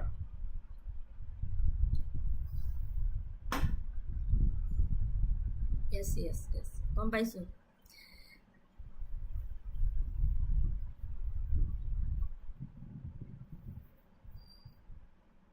কাৰেক্ট আনসাৰ হ'ল Jhumur The event named Zumur Binandini was held on February 24 date to manot rakhibo February 24 2025 at Sorusazai Stadium in Gauhati yes hoy Zumur correct answer hoy just before the Advantage Assam 2.0 investment summit The goal was showcase Assam's rich cultural heritage, particularly that of the Tea tribe community on a global stage.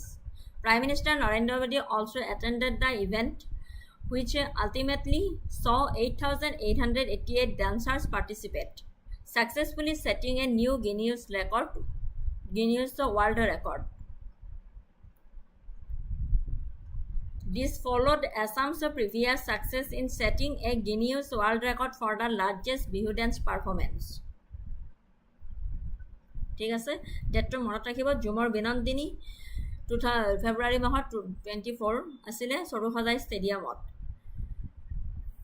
8,888 ডান্সাৰে participate কৰিছিলে আৰু setting a new Guinness world record আৰু এই ইভেন্টত আমাৰ ভাৰতৰ প্ৰধানমন্ত্ৰী নৰেন্দ্ৰ মোদী উপস্থিত আছিলে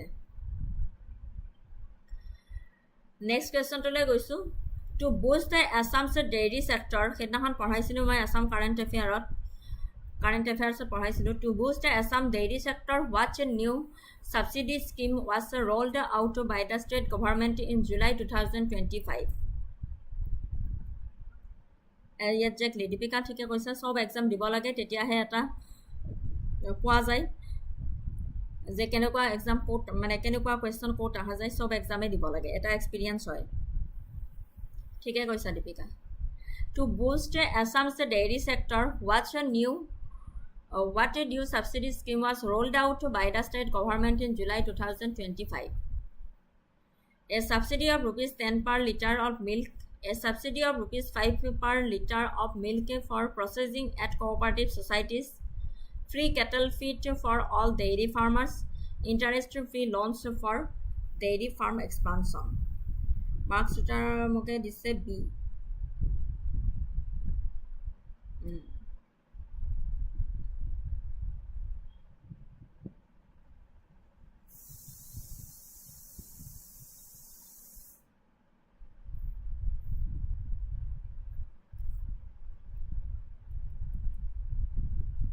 Yes. A subsidy of rupees 5 per liter of milk for processing at cooperative option B is the correct answer. Yes, Deepika. Option B is the correct answer. A subsidy of rupees 5 per liter for processing at cooperative societies.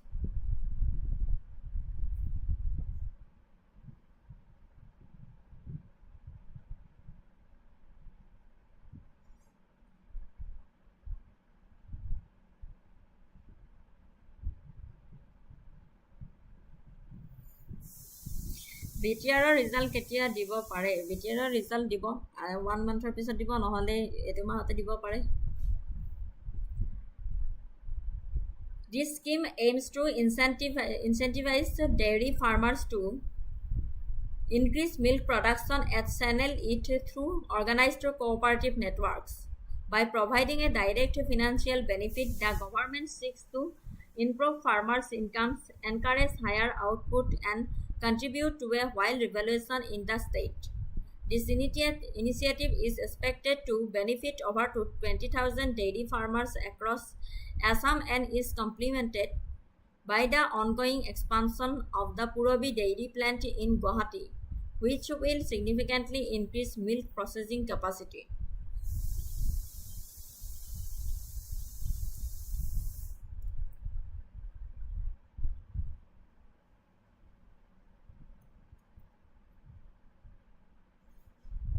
এই আঁচনিখনৰ লক্ষ্য হৈছে দুগ্ধ পালকসকলক গাখীৰ উৎপাদন বৃদ্ধি কৰিবলৈ আৰু সংগঠিত সমবায় নেটৱৰ্কৰ জৰিয়তে ইয়াক চেনেল কৰিবলৈ প্ৰৰোচিত কৰা। প্ৰত্যক্ষ আৰ্থিক সুবিধা প্ৰদান কৰি চৰকাৰে কৃষকৰ আয়ৰ উন্নতি সাধন, অধিক উৎপাদনক উৎসাহিত কৰা আৰু ৰাজ্যখনত শ্বেত বিপ্লৱত অৰিহণা যোগাব বিচাৰিছে। আৰু এই পদক্ষেপে সমগ্ৰ অসমৰ 20,000ৰো অধিক দুগ্ধ খেতিয়কক উপকৃত কৰিব বুলি আশা কৰা হৈছে। আৰু ইয়াৰ পৰিপূৰক হিচাপে গুৱাহাটীৰ পূৰবী দুগ্ধ প্লাণ্টৰ অব্যাহত থকা সম্প্ৰসাৰণে গাখীৰ প্ৰক্ৰিয়াকৰণ ক্ষমতা যথেষ্ট বৃদ্ধি কৰিব।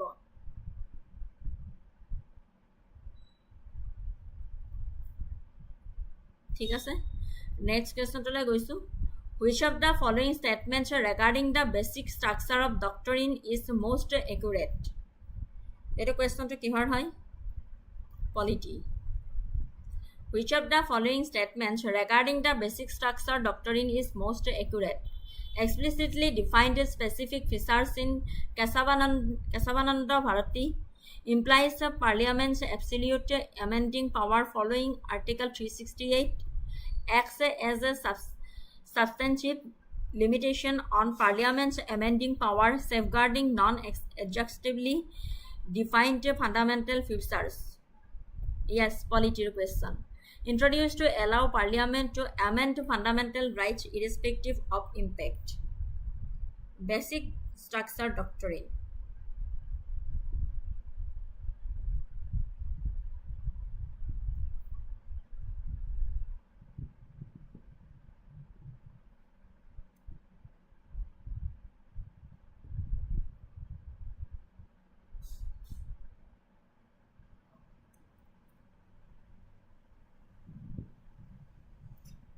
Correct asa, so mark term correct asa.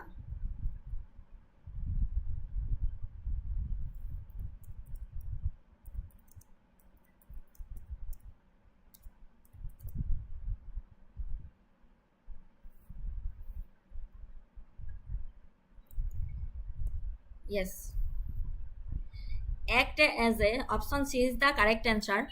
Act as a substantive limitation on Parliament's amending power, safeguarding non-exhaustively defined fundamental features. Acts as a substantive limitation on Parliament's amending power.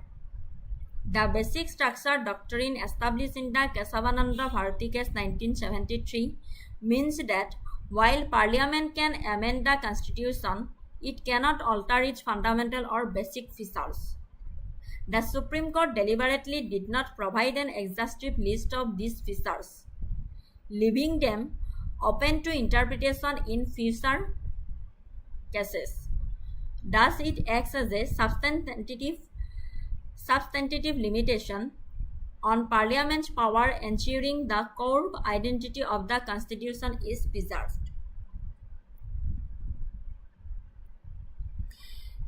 Basic structure doctrine is a principle in Indian constitutional law that says that Constitution of India has certain fundamental features that cannot be altered or destroyed by any amendment made by the Parliament.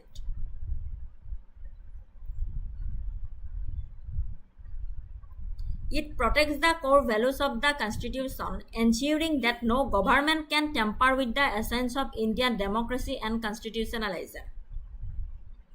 Introduced by the Supreme Court of India in the Kesavananda Bharati case 1973, it acts as a limit on the Parliament's power to amend the Constitution under Article 368.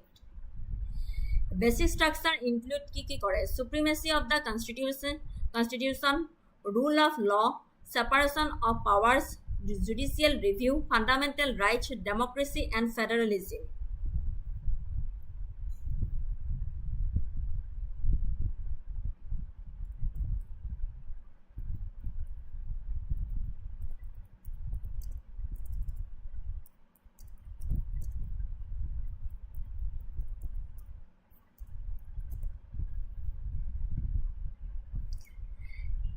Kesavananda Bharati case to ki asile is a landmark judgment by the Supreme Court of India that established a basic structure doctrine.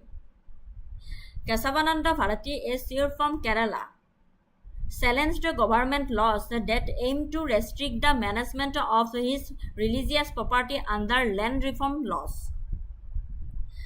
The case questioned the extent of Parliament's power to amend the Constitution under Article 368. 13 judge bench asile, a largest in Indian judicial history. Parliament Supreme Court ruled that Parliament can amend any part of the Constitution including fundamental rights, but it cannot alter or destroy the basic structure of the Constitution.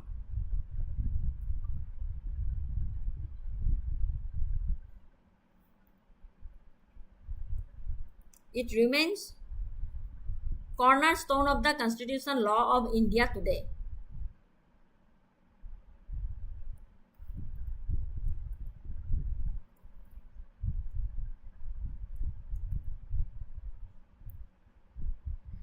কেৰালাৰ এজন দ্ৰষ্টা কেশৱানন্দ ভাৰতীয়ে ভূমি সংস্কাৰ আইনৰ অধীনত তেওঁৰ ধৰ্মীয় সম্পত্তি পৰিচালনাৰ ক্ষেত্ৰত বাধা আৰোপ কৰা লক্ষ্যৰে চৰকাৰী আইনক প্ৰত্যাহ্বান জনাইছিলে।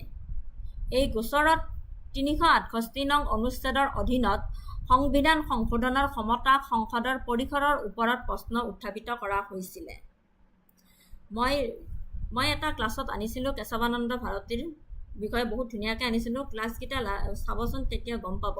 মোৰ ইউটিউব চেনেলটোতে চাব, ক্লাছত মই আনিছিলোঁ কেশৱানন্দ ভাৰতীৰ বিষয়ে। যোনে যোনে বুজি পোৱা নাই তেওঁলোকে বুজি পাব।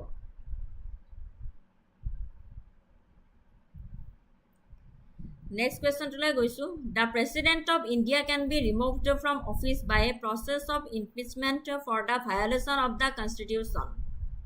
This process is initiated by Lok Sabha only, Rajya Sabha only, either House of Parliament, the Supreme Court.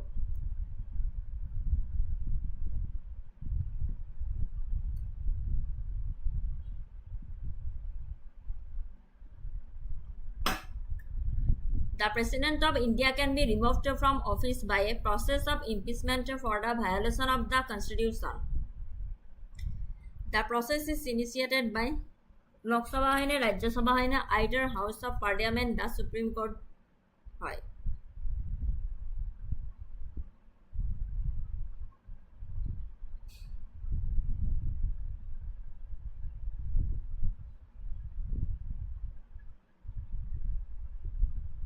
Mark Sutar moge dise D option.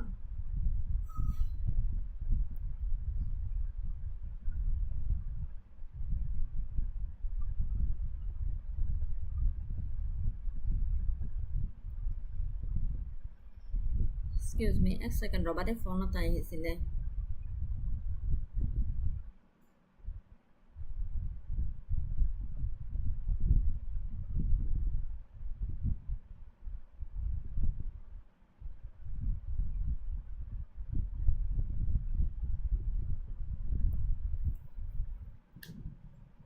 Yes, correct answer নহয়, মাৰ্ক চুটাৰবাৰ অপশ্যন ডি নহয়, either House of Parliament. The question to Sabha, the President of India can be removed from office by a process of impeachment for the violation of the Constitution. The process is initiated by option C is the correct answer. Either House of the Parliament. The impeachment process of President of India is detailed in Article 61 of the Indian Constitution. It states that a resolution for the impeachment of the President can be initiated in either the Lok Sabha. Okay, ঠিক আছে, একো নাই। Initiated in either Lok Sabha or the Rajya Sabha. The process involves initiation. A resolution containing the charges must be signed by at least 1/4 of the total members of the House in which it is introduced. A 14-day notice period must be given to the President.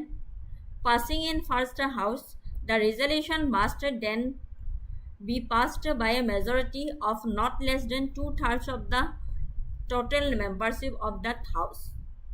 investigation by other house.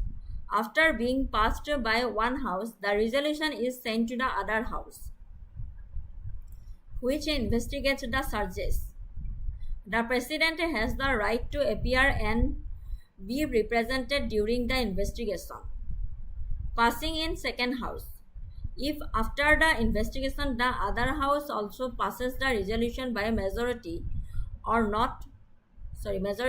not less than 2/3 of each total membership, the President stands removed from office from the date on which the resolution is so passed.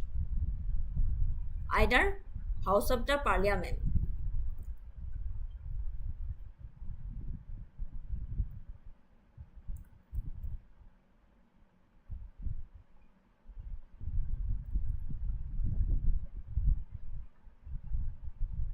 ভাৰতৰ ৰাষ্ট্ৰপতিৰ অভিযোগনামা প্ৰক্ৰিয়াৰ বিষয়ে ভাৰতীয় সংবিধানৰ 61 নং দফাত বিতংভাৱে উল্লেখ কৰা হৈছে।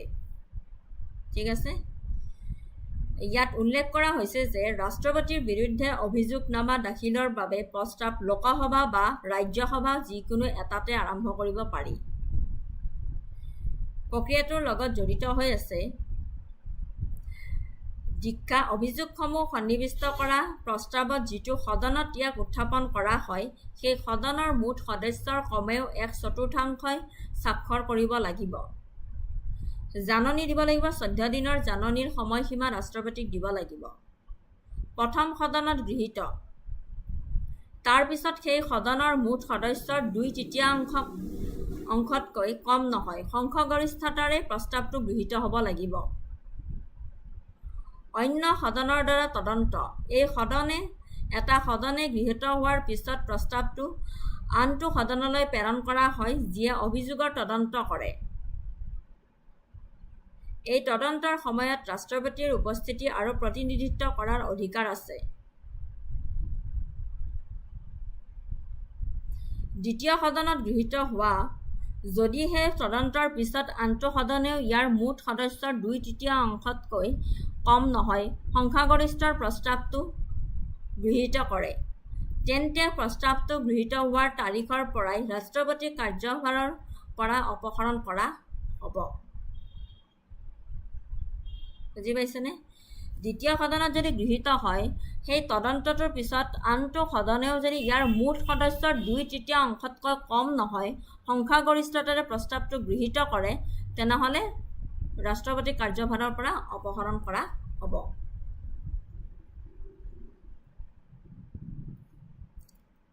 নেক্সট কুৱেশ্যনটোলৈ গৈছোঁ। The power to issue writs for the enforcement of fundamental rights is vested in the Parliament, the President, the Supreme Court and High Courts, the Prime Minister. The power to issue writs for the enforcement of fundamental rights is vested in the Parliament, the President, the Supreme Court and High Courts, the Prime Minister.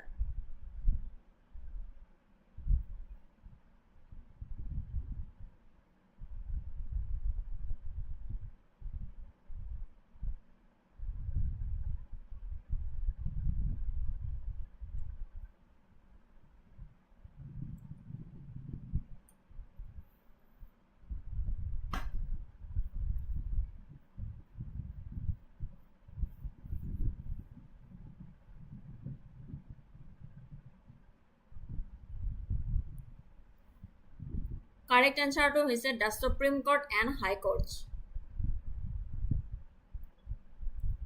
The power to issue writs for the enforcement of fundamental rights is vested in the Supreme Court and High Courts. In India, the power to issue various types of writs for the enforcement of fundamental rights is a crucial aspect of judicial review and protection of individual liberties. This power is specifically granted to the highest courts. Supreme Court of India, Article 32. Article 32 of the Indian Constitution directly grants the Supreme Court the power to issue writs for the enforcement of the fundamental rights. This article itself a fundamental right, meaning a person can directly approach the Supreme Court if their fundamental rights are violated. The Supreme Court can issue 5 types of writs. habeas corpus to produce a person who has been illegally detained. Important হয় এই 5 rich কেইটা important হয় সব exam point of view পৰা. Mandamus, a command to a public official or body to perform a public or statutory duty. Prohibition, to prevent a lower court or tribunal from exceeding its jurisdiction.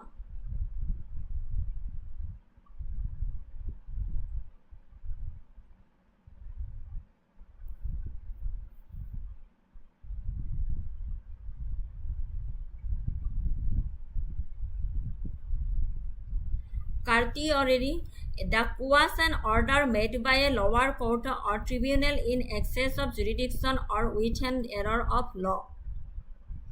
Q warranto, the inquiry into a legality of a claim by a person to a public office. High Court's Article 226. Article 226 of the Constitution empowers the High Courts to issue writs not only for the enforcement of fundamental rights, but also for any other legal right. This makes the High Court's writ jurisdiction broader in scope than that of the Supreme Court, through the Supreme Court jurisdiction is ultimate in matters of fundamental rights. This dual power ensures that citizens have accessible avenues for seeking redressal in case of infringement of their fundamental freedom.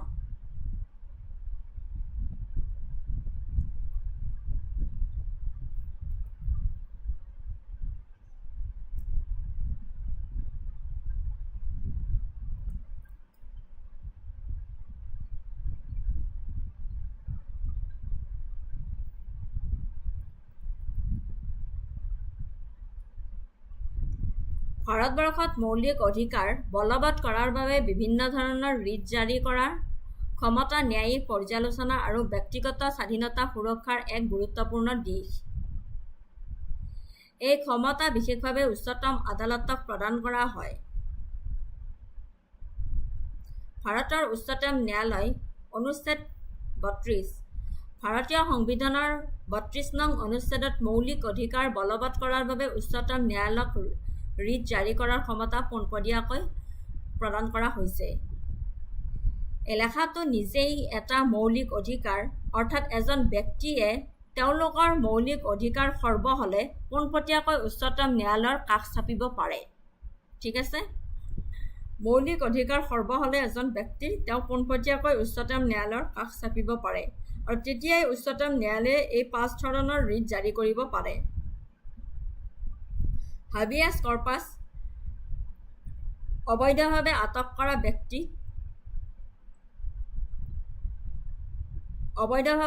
কৰা ব্যক্তিক উপস্থাপন কৰা। মেণ্ডামুছ, কোনো ৰাজহুৱা বা বিধিগত কৰ্তব্য পালন কৰিবলৈ ৰাজহুৱা বিষয়া বা সংস্থাক দিয়া আদেশ।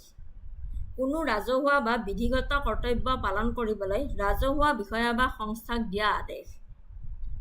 নিষেধাজ্ঞা, নিম্ন আদালতত বা ন্যায়াধিকৰণে নিজৰ অধিকাৰ ক্ষেত্ৰ অতিক্ৰম কৰাত বাধা দিয়া। নিম্ন আদালত বা ন্যায়াধিকৰণে বিচাৰ ক্ষমতাতকৈ অধিক বা আইনৰ ভুলৰ সৈতে দিয়া আদেশ বাতিল কৰা। কিউ ৱাৰেণ্টো, কোনো ব্যক্তিয়ে ৰাজহুৱা কাৰ্যালয়ত কৰা দাবীৰ বৈধতা সম্পৰ্কে তদন্ত কৰা। উচ্চ ন্যায়ালয়ে ধাৰা 226 অনুচ্ছেদ সংবিধানৰ 226 নং অনুচ্ছেদত উচ্চ ন্যায়ালয়ক কেৱল মৌলিক অধিকাৰ বলবৎ কৰাৰ বাবেই নহয়, আন যিকোনো আইনী অধিকাৰৰ বাবেও ৰিট জাৰি কৰাৰ ক্ষমতা প্ৰদান কৰা হৈছে।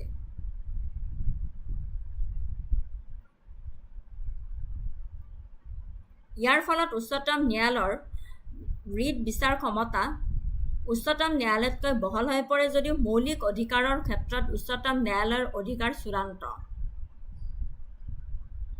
এই দ্বৈত ক্ষমতাই নাগৰিকসকলক তেওঁলোকৰ মৌলিক স্বাধীনতা উলংঘাৰ ক্ষেত্ৰত প্ৰতিকাৰ বিচাৰৰ সুলভ পথ নিশ্চিত কৰে। ঠিক আছে, নেক্সট কুৱেশ্যনটোলৈ গৈছোঁ। Two Indian group captains, Subhanshu Shukla and Prasanta Balakrishnan Nair were recently selected for which private astronaut mission by NASA and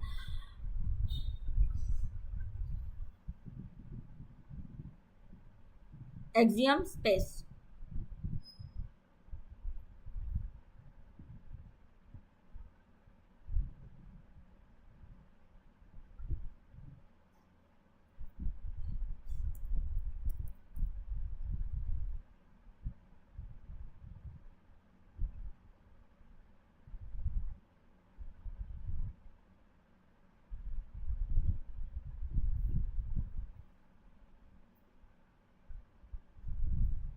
Biplab Datta. Two Indian group captains Subhangshu Sukla and Prasanta Balakrishnan Nair were recently selected for which private astronaut mission by NASA and Axiom Space? Polaris Dawn, Inspiration 4, Axiom 4 নে Dear Moon? এটা একদম recent current affairs হয় yes correct. Biplab Datta correct. Option C is the correct answer. Axiom Mission 4 is the fourth private astronaut mission organized by Axiom Space in partnership with NASA and SpaceX. It is a significant milestone for India's human space flight aspirations as Group Captain Subhangshu Sukla served as the mission pilot, becoming the first Indian astronaut to live and work aboard the International Space Station. Group Captain Prasant Balakrishnan Nair was designated as the backup pilot for the mission. This mission provides invaluable experience and data for India's indigenous human spaceflight program, Gangayaan, which aims to send Indian astronauts into space on an Indian-made vehicle. The X-4 crew conducted numerous scientific experiments on the ISS, contributing to global research efforts on microgravity. ঠিক আছে, option C is the correct answer. Next question to গৈছো. IIT Gauhati researchers recently developed a bamboo polymer composite. What is its intended eco-friendly application? Biodegradable packaging, alternatives to plastic in vehicle interiors, sustainable building materials, eco-friendly textiles. IIT Gauhati researchers recently developed a bamboo polymer composite. What is its intended eco-friendly applications?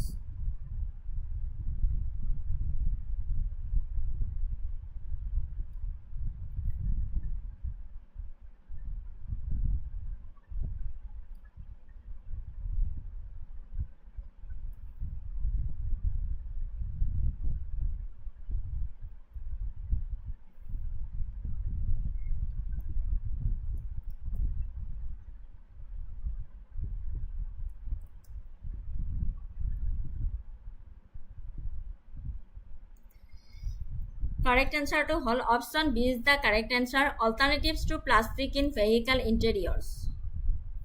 Researchers at IIT Gauhati have developed a bamboo polymer composite specifically designed as an eco-friendly substitute for conventional plastics used in automotive interiors. This includes components like the dashboards, seat backs, and door panels. The composite offers high mechanical strength, thermal stability, and low moisture absorption, making it a viable and sustainable alternative to plastic in these applications. While the research also mentions potential uses in electronics, furniture, and building materials, the primary and most highlighted applications in the recent reports is for vehicle interiors. ঠিক আছে, alternatives to plastic in vehicle interior, option B is the correct answer. IIT Guwahatiৰ গৱেষকসকলে automotive ইণ্টেৰিয়ৰত ব্যৱহৃত গতানুগতিক প্লাষ্টিকসমূহৰ বিকল্প হিচাপে বিশেষভাৱে ইক'-ফ্ৰেণ্ডলি বিকল্প হিচাপে ডিজাইন কৰা বাঁহ পলিমাৰ কম্পোজিট প্ৰস্তুত কৰিছে। ইয়াত ডেশ্ববৰ্ড, ছিট বেগ আৰু দুৱাৰৰ পেনেলৰ দৰে উৎপাদনসমূহ অন্তৰ্ভুক্ত কৰা হৈছে।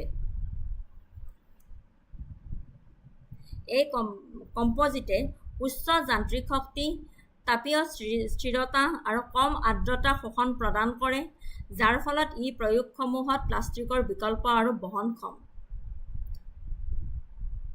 গৱেষণাত ইলেক্ট্ৰনিক্স, আচবাব আৰু নিৰ্মাণ সামগ্ৰীৰ সম্ভাৱ্য ব্যৱহাৰৰ কথাও উল্লেখ কৰিছে, যদিও শেহতীয়া প্ৰতিবেদনসমূহত প্ৰাথমিক আৰু আটাইতকৈ উজ্জ্বল প্ৰয়োগ হৈছে বাহনৰ দৰে অংশৰ বাবে।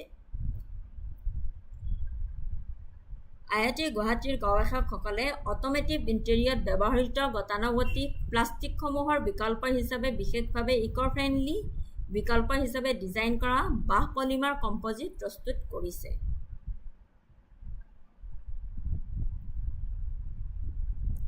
নেক্সট কুৱেশ্যনটোলৈ গৈছোঁ।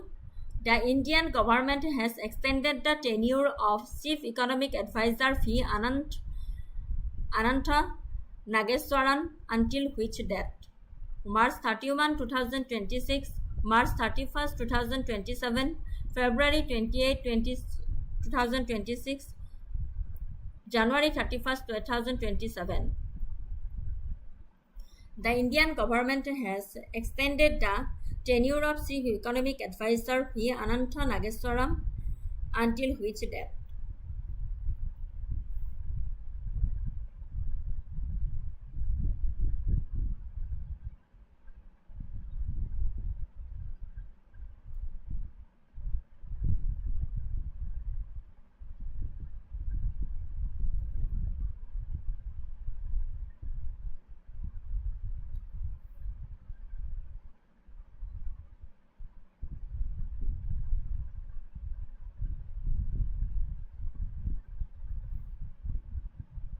Correct answer hol option B, March 31, 2027. The Indian government has extended the tenure of Chief Economic Advisor V. Anantha Nageswaran until March 2027. V. Anantha Nageswaran was initially appointed as the Chief Economic Advisor in January 2022.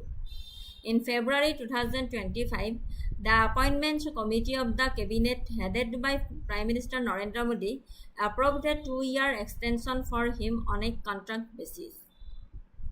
This decision ensures his continued role in advising the government on economic policies and drafting the annual economic survey. So, March 31, 2027 extend korisile Chief Economic Advisor tenure to. Chief Economic Advisor V. Anant Nageswaran. ঠিক আছে। Next কুৱেশ্যনটোলৈ গৈছোঁ। Which city hosted the World Hydrogen Summit 2025? London, UK, Berlin, Germany, Rotterdam, Netherlands, Tokyo, Japan. Which city hosted the World Hydrogen Summit 2025?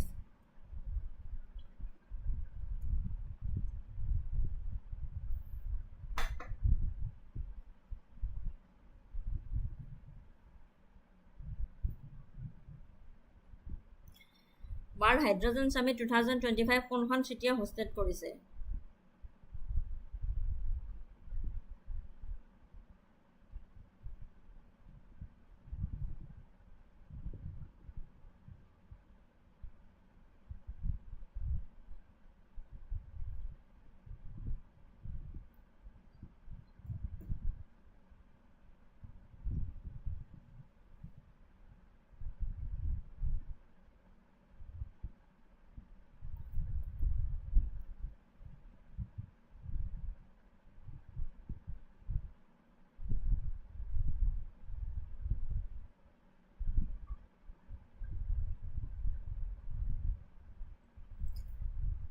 Option C is the correct answer. Rotterdam, Netherlands. Current affairs or question hoy. Option C is the correct answer. The World Hydrogen Summit 2025 was held in Rotterdam, Netherlands from May 20 to 22. At this global event, India's Ministry of New and Renewable Energy showcased its green hydrogen plans under the National Green Hydrogen Mission. India targets the production of 5 million metric tons of green hydrogen per year by 2030. This mission aims to reduce carbon emissions, attract investment worth $100 billion and generate employment. Major focus areas include building electrolyzer manufacturing capacity, developing green hydrogen hubs at ports, and encouraging state-level policies to support the transition. World Hydrogen Summit 2025 was held in Rotterdam, Netherlands from May 20 to 22. Next, moving to the next question. Which city will host the 2028 Summer Olympic Games? Paris, Los Angeles, Brisbane, London.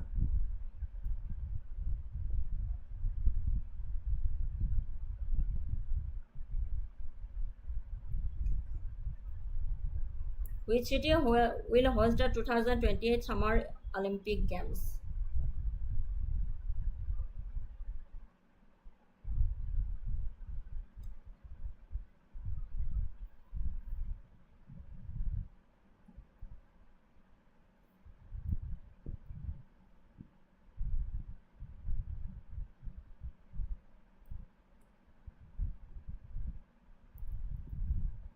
Correct answer, option B, Los Angeles. The International Olympic Committee made a unique decision in 2017 to award both the 2024 and 2028 Summer Olympic Games simultaneously. Paris was awarded the 2024 Games and Los Angeles was subsequently awarded the 2028 Games. This decision aimed to provide stability and long-term planning for the Olympic movement. Los Angeles will be hosting the Summer Olympics for the third time, having previously done so in 1932 and 1984. ঠিক আছে? Los Angeles is the correct option. Moving to the next question. The 5 rings on the Olympic flag represents the 5 continents, the 5 original Olympic sports, the 5 host cities, the 5 elements.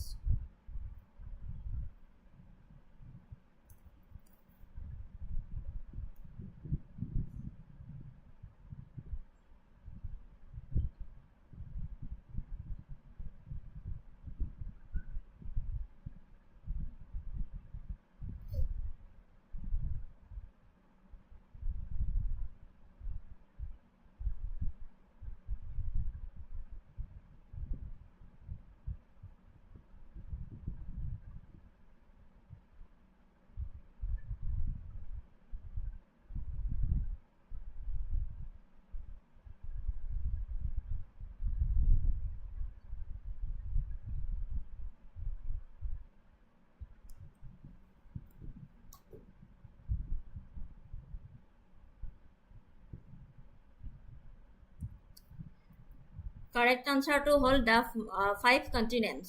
Option A is the correct answer, the 5 continents.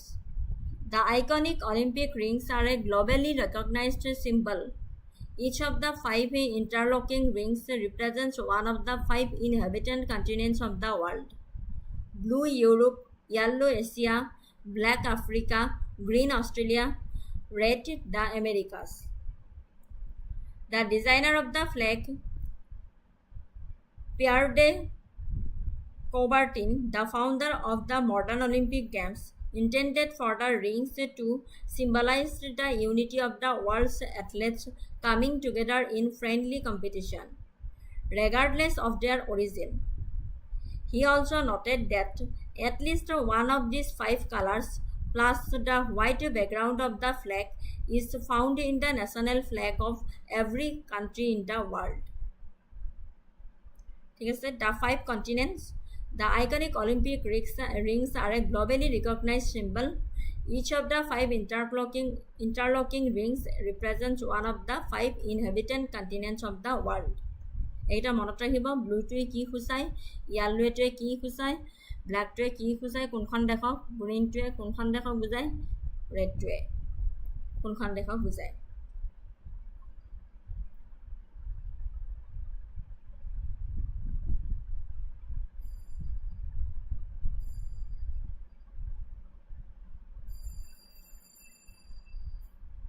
How many times has Paris now hosted the Summer Olympic Games, including 2024? 2 times, 3 times, 4 times, 1 time. How many times has Paris now hosted the Summer Olympic Games, including 2024? 2 times, 3 times, 4 times, 1 time.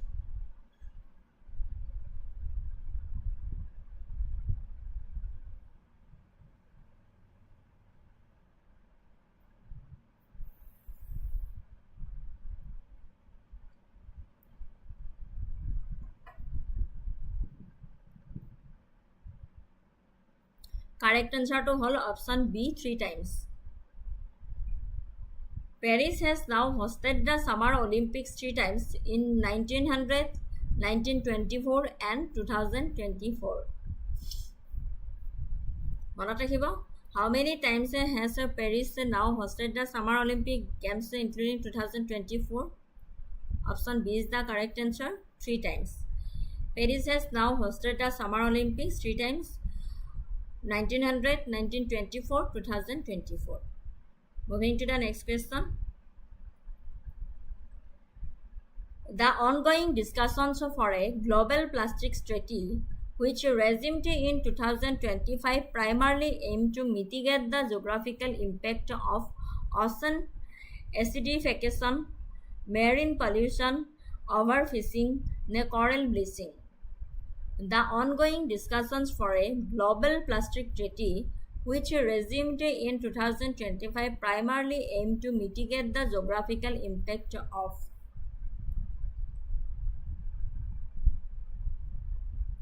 ocean acidification, marine pollution, overfishing, coral bleaching.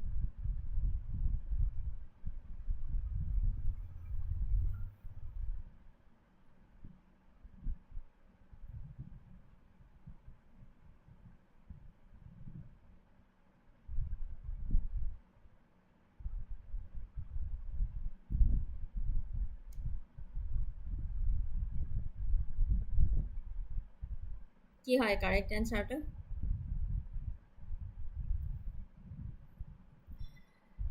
The ongoing discussions for a global plastics treaty, which resumed in 2025, primarily aim to mitigate the geographical impact of marine pollution. Option B is the correct answer. ঠিক আছে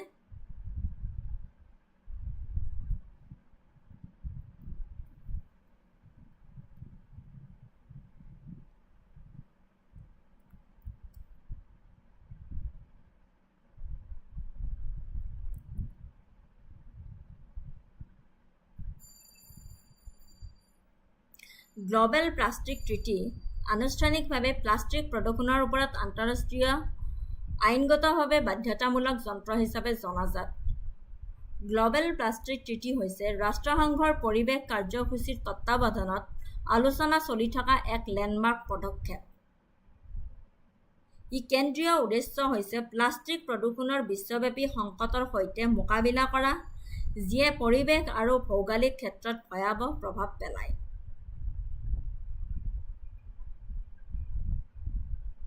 মাইক্ৰ'প্লাষ্টিকৰ পৰা আৰম্ভ কৰি বৃহৎ পৰিত্যক্ত মাছ ধৰা সঁজুলিলৈকে প্লাষ্টিকৰ আৱৰ্জনাই সাগৰীয় পৰিৱেশৰ প্ৰতিটো চুকত অনুপ্ৰৱেশ কৰিছে গভীৰ সাগৰৰ খাদৰ পৰা আৰম্ভ কৰি দূৰৱৰ্তী আৰ্কটিক বৰফলৈকে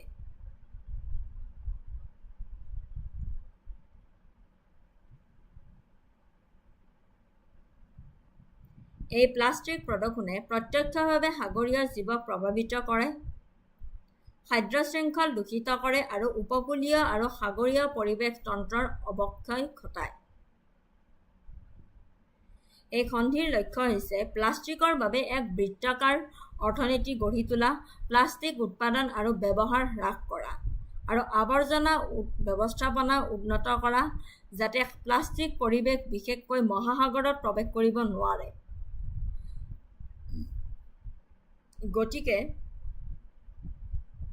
সাগৰীয় প্ৰদূষণ বিশেষকৈ সাগৰীয় পৰিৱেশত প্লাষ্টিক প্ৰদূষণ প্ৰশমন কৰাটোৱে হৈছে ইয়াৰ দ্বাৰা সম্বোধন কৰা লক্ষ্য লোৱা প্ৰাথমিক ভৌগোলিক প্ৰভাৱ।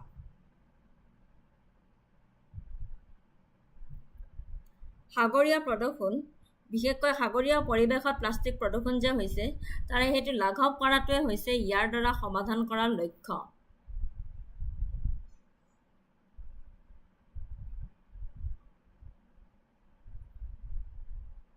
So correct answer হৈছে marine pollution. Next question to গৈছো. The COP30 climate summit is scheduled to be held in late 2025 in Belém, Brazil. The choice of this location emphasizes the global geographical importance of the Arctic region, major urban centers, tropical rainforests like the Amazon, high mountain ranges.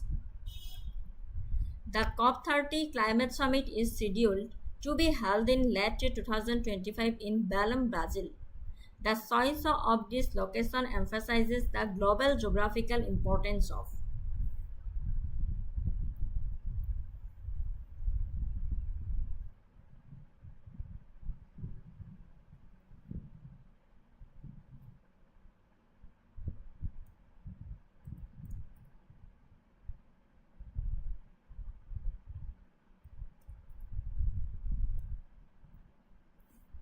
Correct answer to hol option C. Tropical rainforest like the Amazon is the correct answer. Question to disilate that COP30 climate summit is scheduled to be held in late 2025 Belém in Brazil. The choice of this location emphasizes the global geographical importance of tropical rainforest like the Amazon. ঠিক আছে explanation দি দিছো।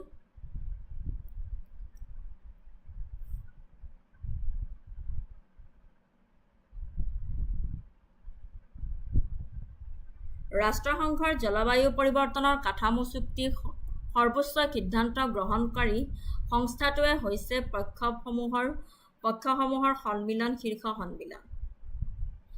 এই বাৰ্ষিক বৈঠকসমূহে জলবায়ু পৰিৱৰ্তনৰ সৈতে মোকাবিলা কৰিবলৈ বিশ্বৰ নেতা, আলোচনাপন্থী বিজ্ঞানী আৰু নাগৰিক সমাজক একত্ৰিত কৰে। বেলেমৰ স্থান ব্ৰাজিলৰ আমাজন নদীৰ মুখত আমাজন অৱবাহিকাত অৱস্থিত এখন প্ৰধান চহৰ বেলেম। আমাজনৰ তাৎপৰ্য আমাজন বৰ্ষাৰণ্য বিশ্বৰ সৰ্ববৃহৎ গ্ৰীষ্মমণ্ডলীয় বৰ্ষাৰণ্য আৰু বিশ্ব জলবায়ু নিয়ন্ত্ৰণত ই জটিল ভূমিকা পালন কৰে। ই এক বৃহৎ কাৰ্বন ডুবাই ৰখাৰ দৰে কাম কৰে আৰু বিপুল পৰিমাণৰ কাৰ্বন ডাই অক্সাইড শোষণ কৰে আৰু বিশ্বৰ জৈৱ বৈচিত্ৰ্য আৰু বৰষুণৰ ধৰণৰ বাবে ই অতি গুৰুত্বপূৰ্ণ। বনাঞ্চলৰ ওপৰত গুৰুত্ব দিয়া বেলেমক আয়োজক চহৰ হিচাপে বাছি লৈ ৰাষ্ট্ৰসংঘই ইচ্ছাকৃতভাৱে গ্ৰীষ্মমণ্ডলীয় বৰ্ষাৰণ্যসমূহ সুৰক্ষিত কৰাৰ আৰু বনাঞ্চল ধ্বংসৰ সৈতে মোকাবিলা কৰাৰ জৰুৰী প্ৰয়োজনীয়তাৰ ওপৰত আলোকপাত কৰিছে, যিটো সেউজগৃহ গেছ নিৰ্গমন আৰু জৈৱ বৈচিত্ৰ্যৰ ক্ষতিৰ এটা প্ৰধান উৎস বুলি আমি জানো।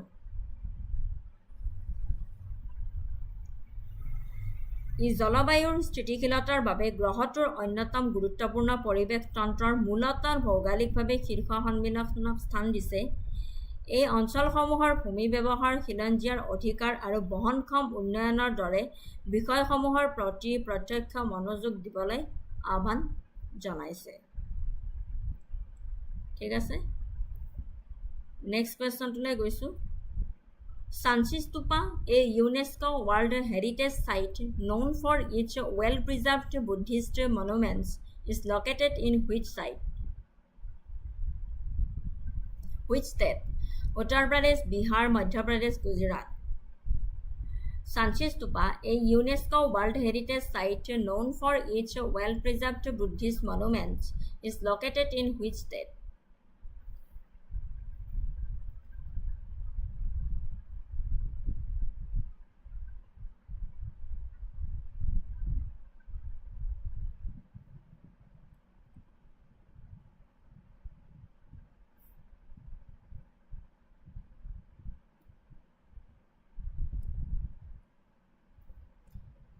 কাৰেক্ট এনচাৰটো হ'ল option C Madhya Pradesh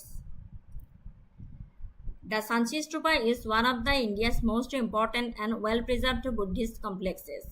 It is a UNESCO World Heritage Site and a significant example of ancient Indian architecture and Buddhist art. Location hoise Sanchi is a small town located in the Raisen district of the state of Madhya Pradesh, India. It is situated on a hilltop approximately 46 kilometers northeast of Bhopal, the capital city of Madhya Pradesh. Historical significance.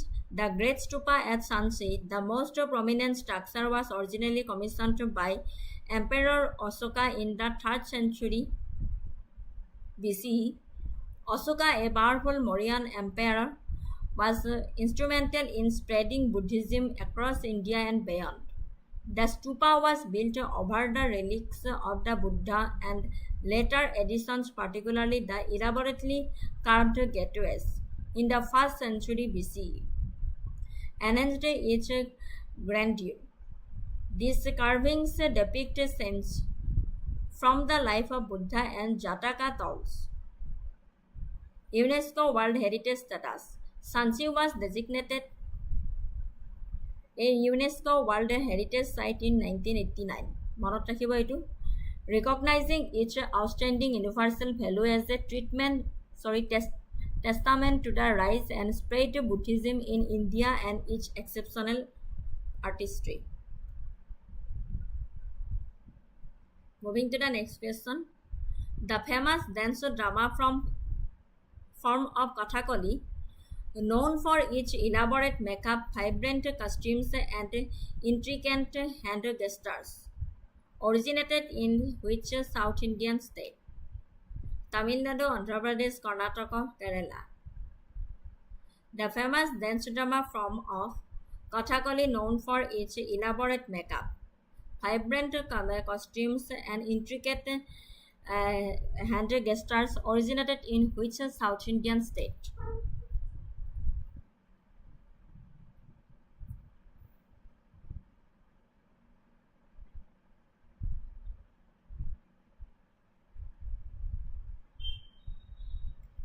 Correct answer to sawa column nokori. Option D, Kerala. Correct answer.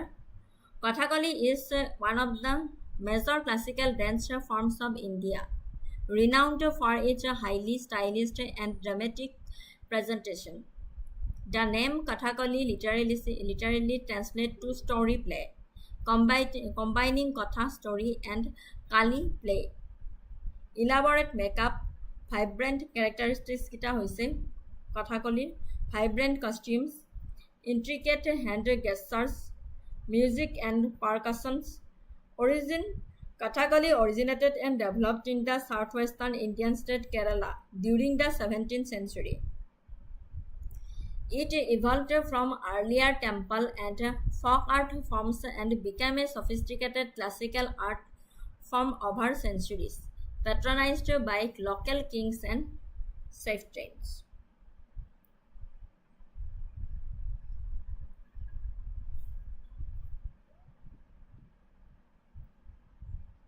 ঠিক আছে, option D is the correct answer, Kerala. Moving to the next question. Which ancient university located in modern day Bihar was a prominent center of Buddhist learning from the 5th and 12th centuries and attracted scholars from across Asia? Taxila University, Nalanda University, Vikramsala University, Pallavi University. এইটো আমি সকলোৱে জানো, উত্তৰ দিয়ক।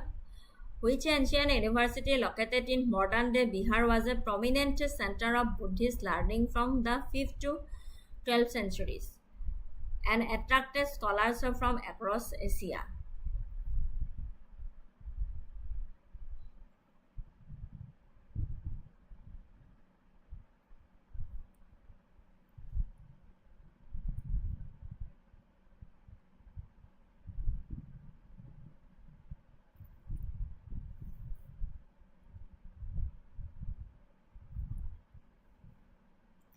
Correct answer hol Nalanda University. Option B is the correct answer. Nalanda University was an immensely significant Mahavira in ancient India. It flourished as a center of learning from the 5th century to around 1200 CE. Location: its ruins are located in the modern-day state of Bihar, India, near the city of Patna. Prominence: Nalanda was a renowned academic institution that taught a wide range of subjects including Buddhist theology, philosophy, logic, medicine, mathematics, astronomy, and each art. It attracted scholars and students from across Asia, including China, Korea, Japan, Tibet, Mongolia, and Central Asia, making it a truly international hub of knowledge. Famous scholars like Yuan-Shang and I Ching, Chinese Buddhist monks, spent years studying and translating texts there. Decline: the university was tragically sacked and destroyed by invaders, particularly Bakhtiyar Khilji in the late 12th century, marking the decline of the institutional Buddhism in India. The university was tragically sacked and destroyed by invaders, particularly Bakhtiyar Khilji in the late 12th century, marking the decline of institutional Buddhism in India. Correct option is Nalanda University. Moving to the next question. The famous Sun Temple at Konark, a UNESCO World Heritage Site known for its exquisite stone carvings resembling a gigantic chariot, is located in which state? Tamil Nadu, Gujarat, Odisha, Karnataka. The famous Sun Temple at Konark, a UNESCO World Heritage Site known for its exquisite stone carvings resembling a gigantic chariot, is located in which state? Tamil Nadu, Gujarat, Odisha, ne Karnataka.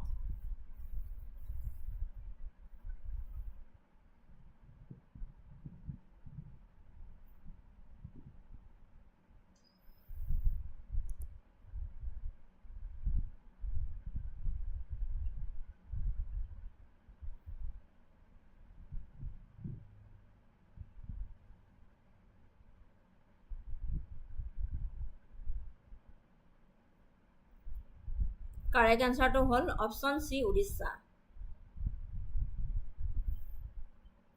Option C, Odisha. Next, moving to the question. The famous Konark Sun Temple in Odisha is an exemplary representation of which distinct architectural style? Dravidian architecture, Nagara architecture, Indo-Saracenic architecture, ne Buddhist cave architecture.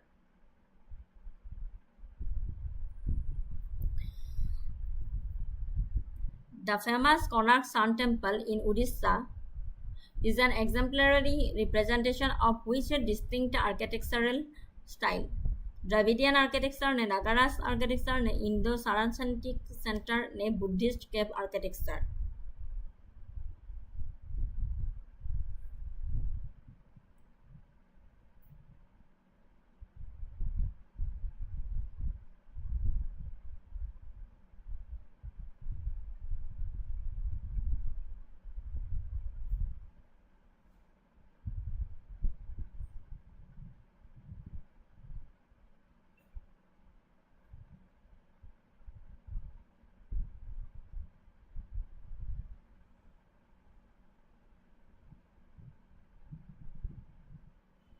Correct answer to all Nagara architecture. Option B is the Nagara architecture is the correct answer. The famous Konark Sun Temple in Odisha is an exemplary representation of which distinct architectural style? Option B is the correct answer. Nagara architecture.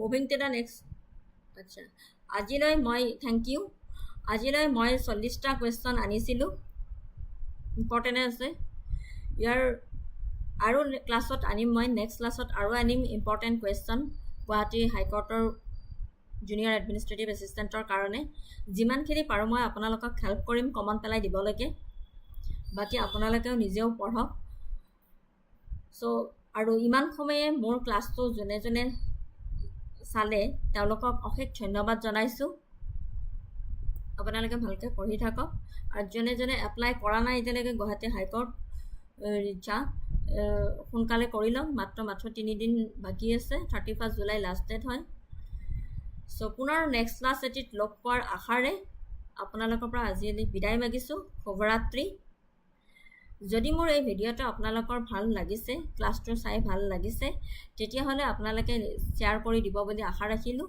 যাতে অন্য কেণ্ডিডেটসকলৰো সুবিধা হয় upcoming এক্সামবোৰত চ' thank you so' much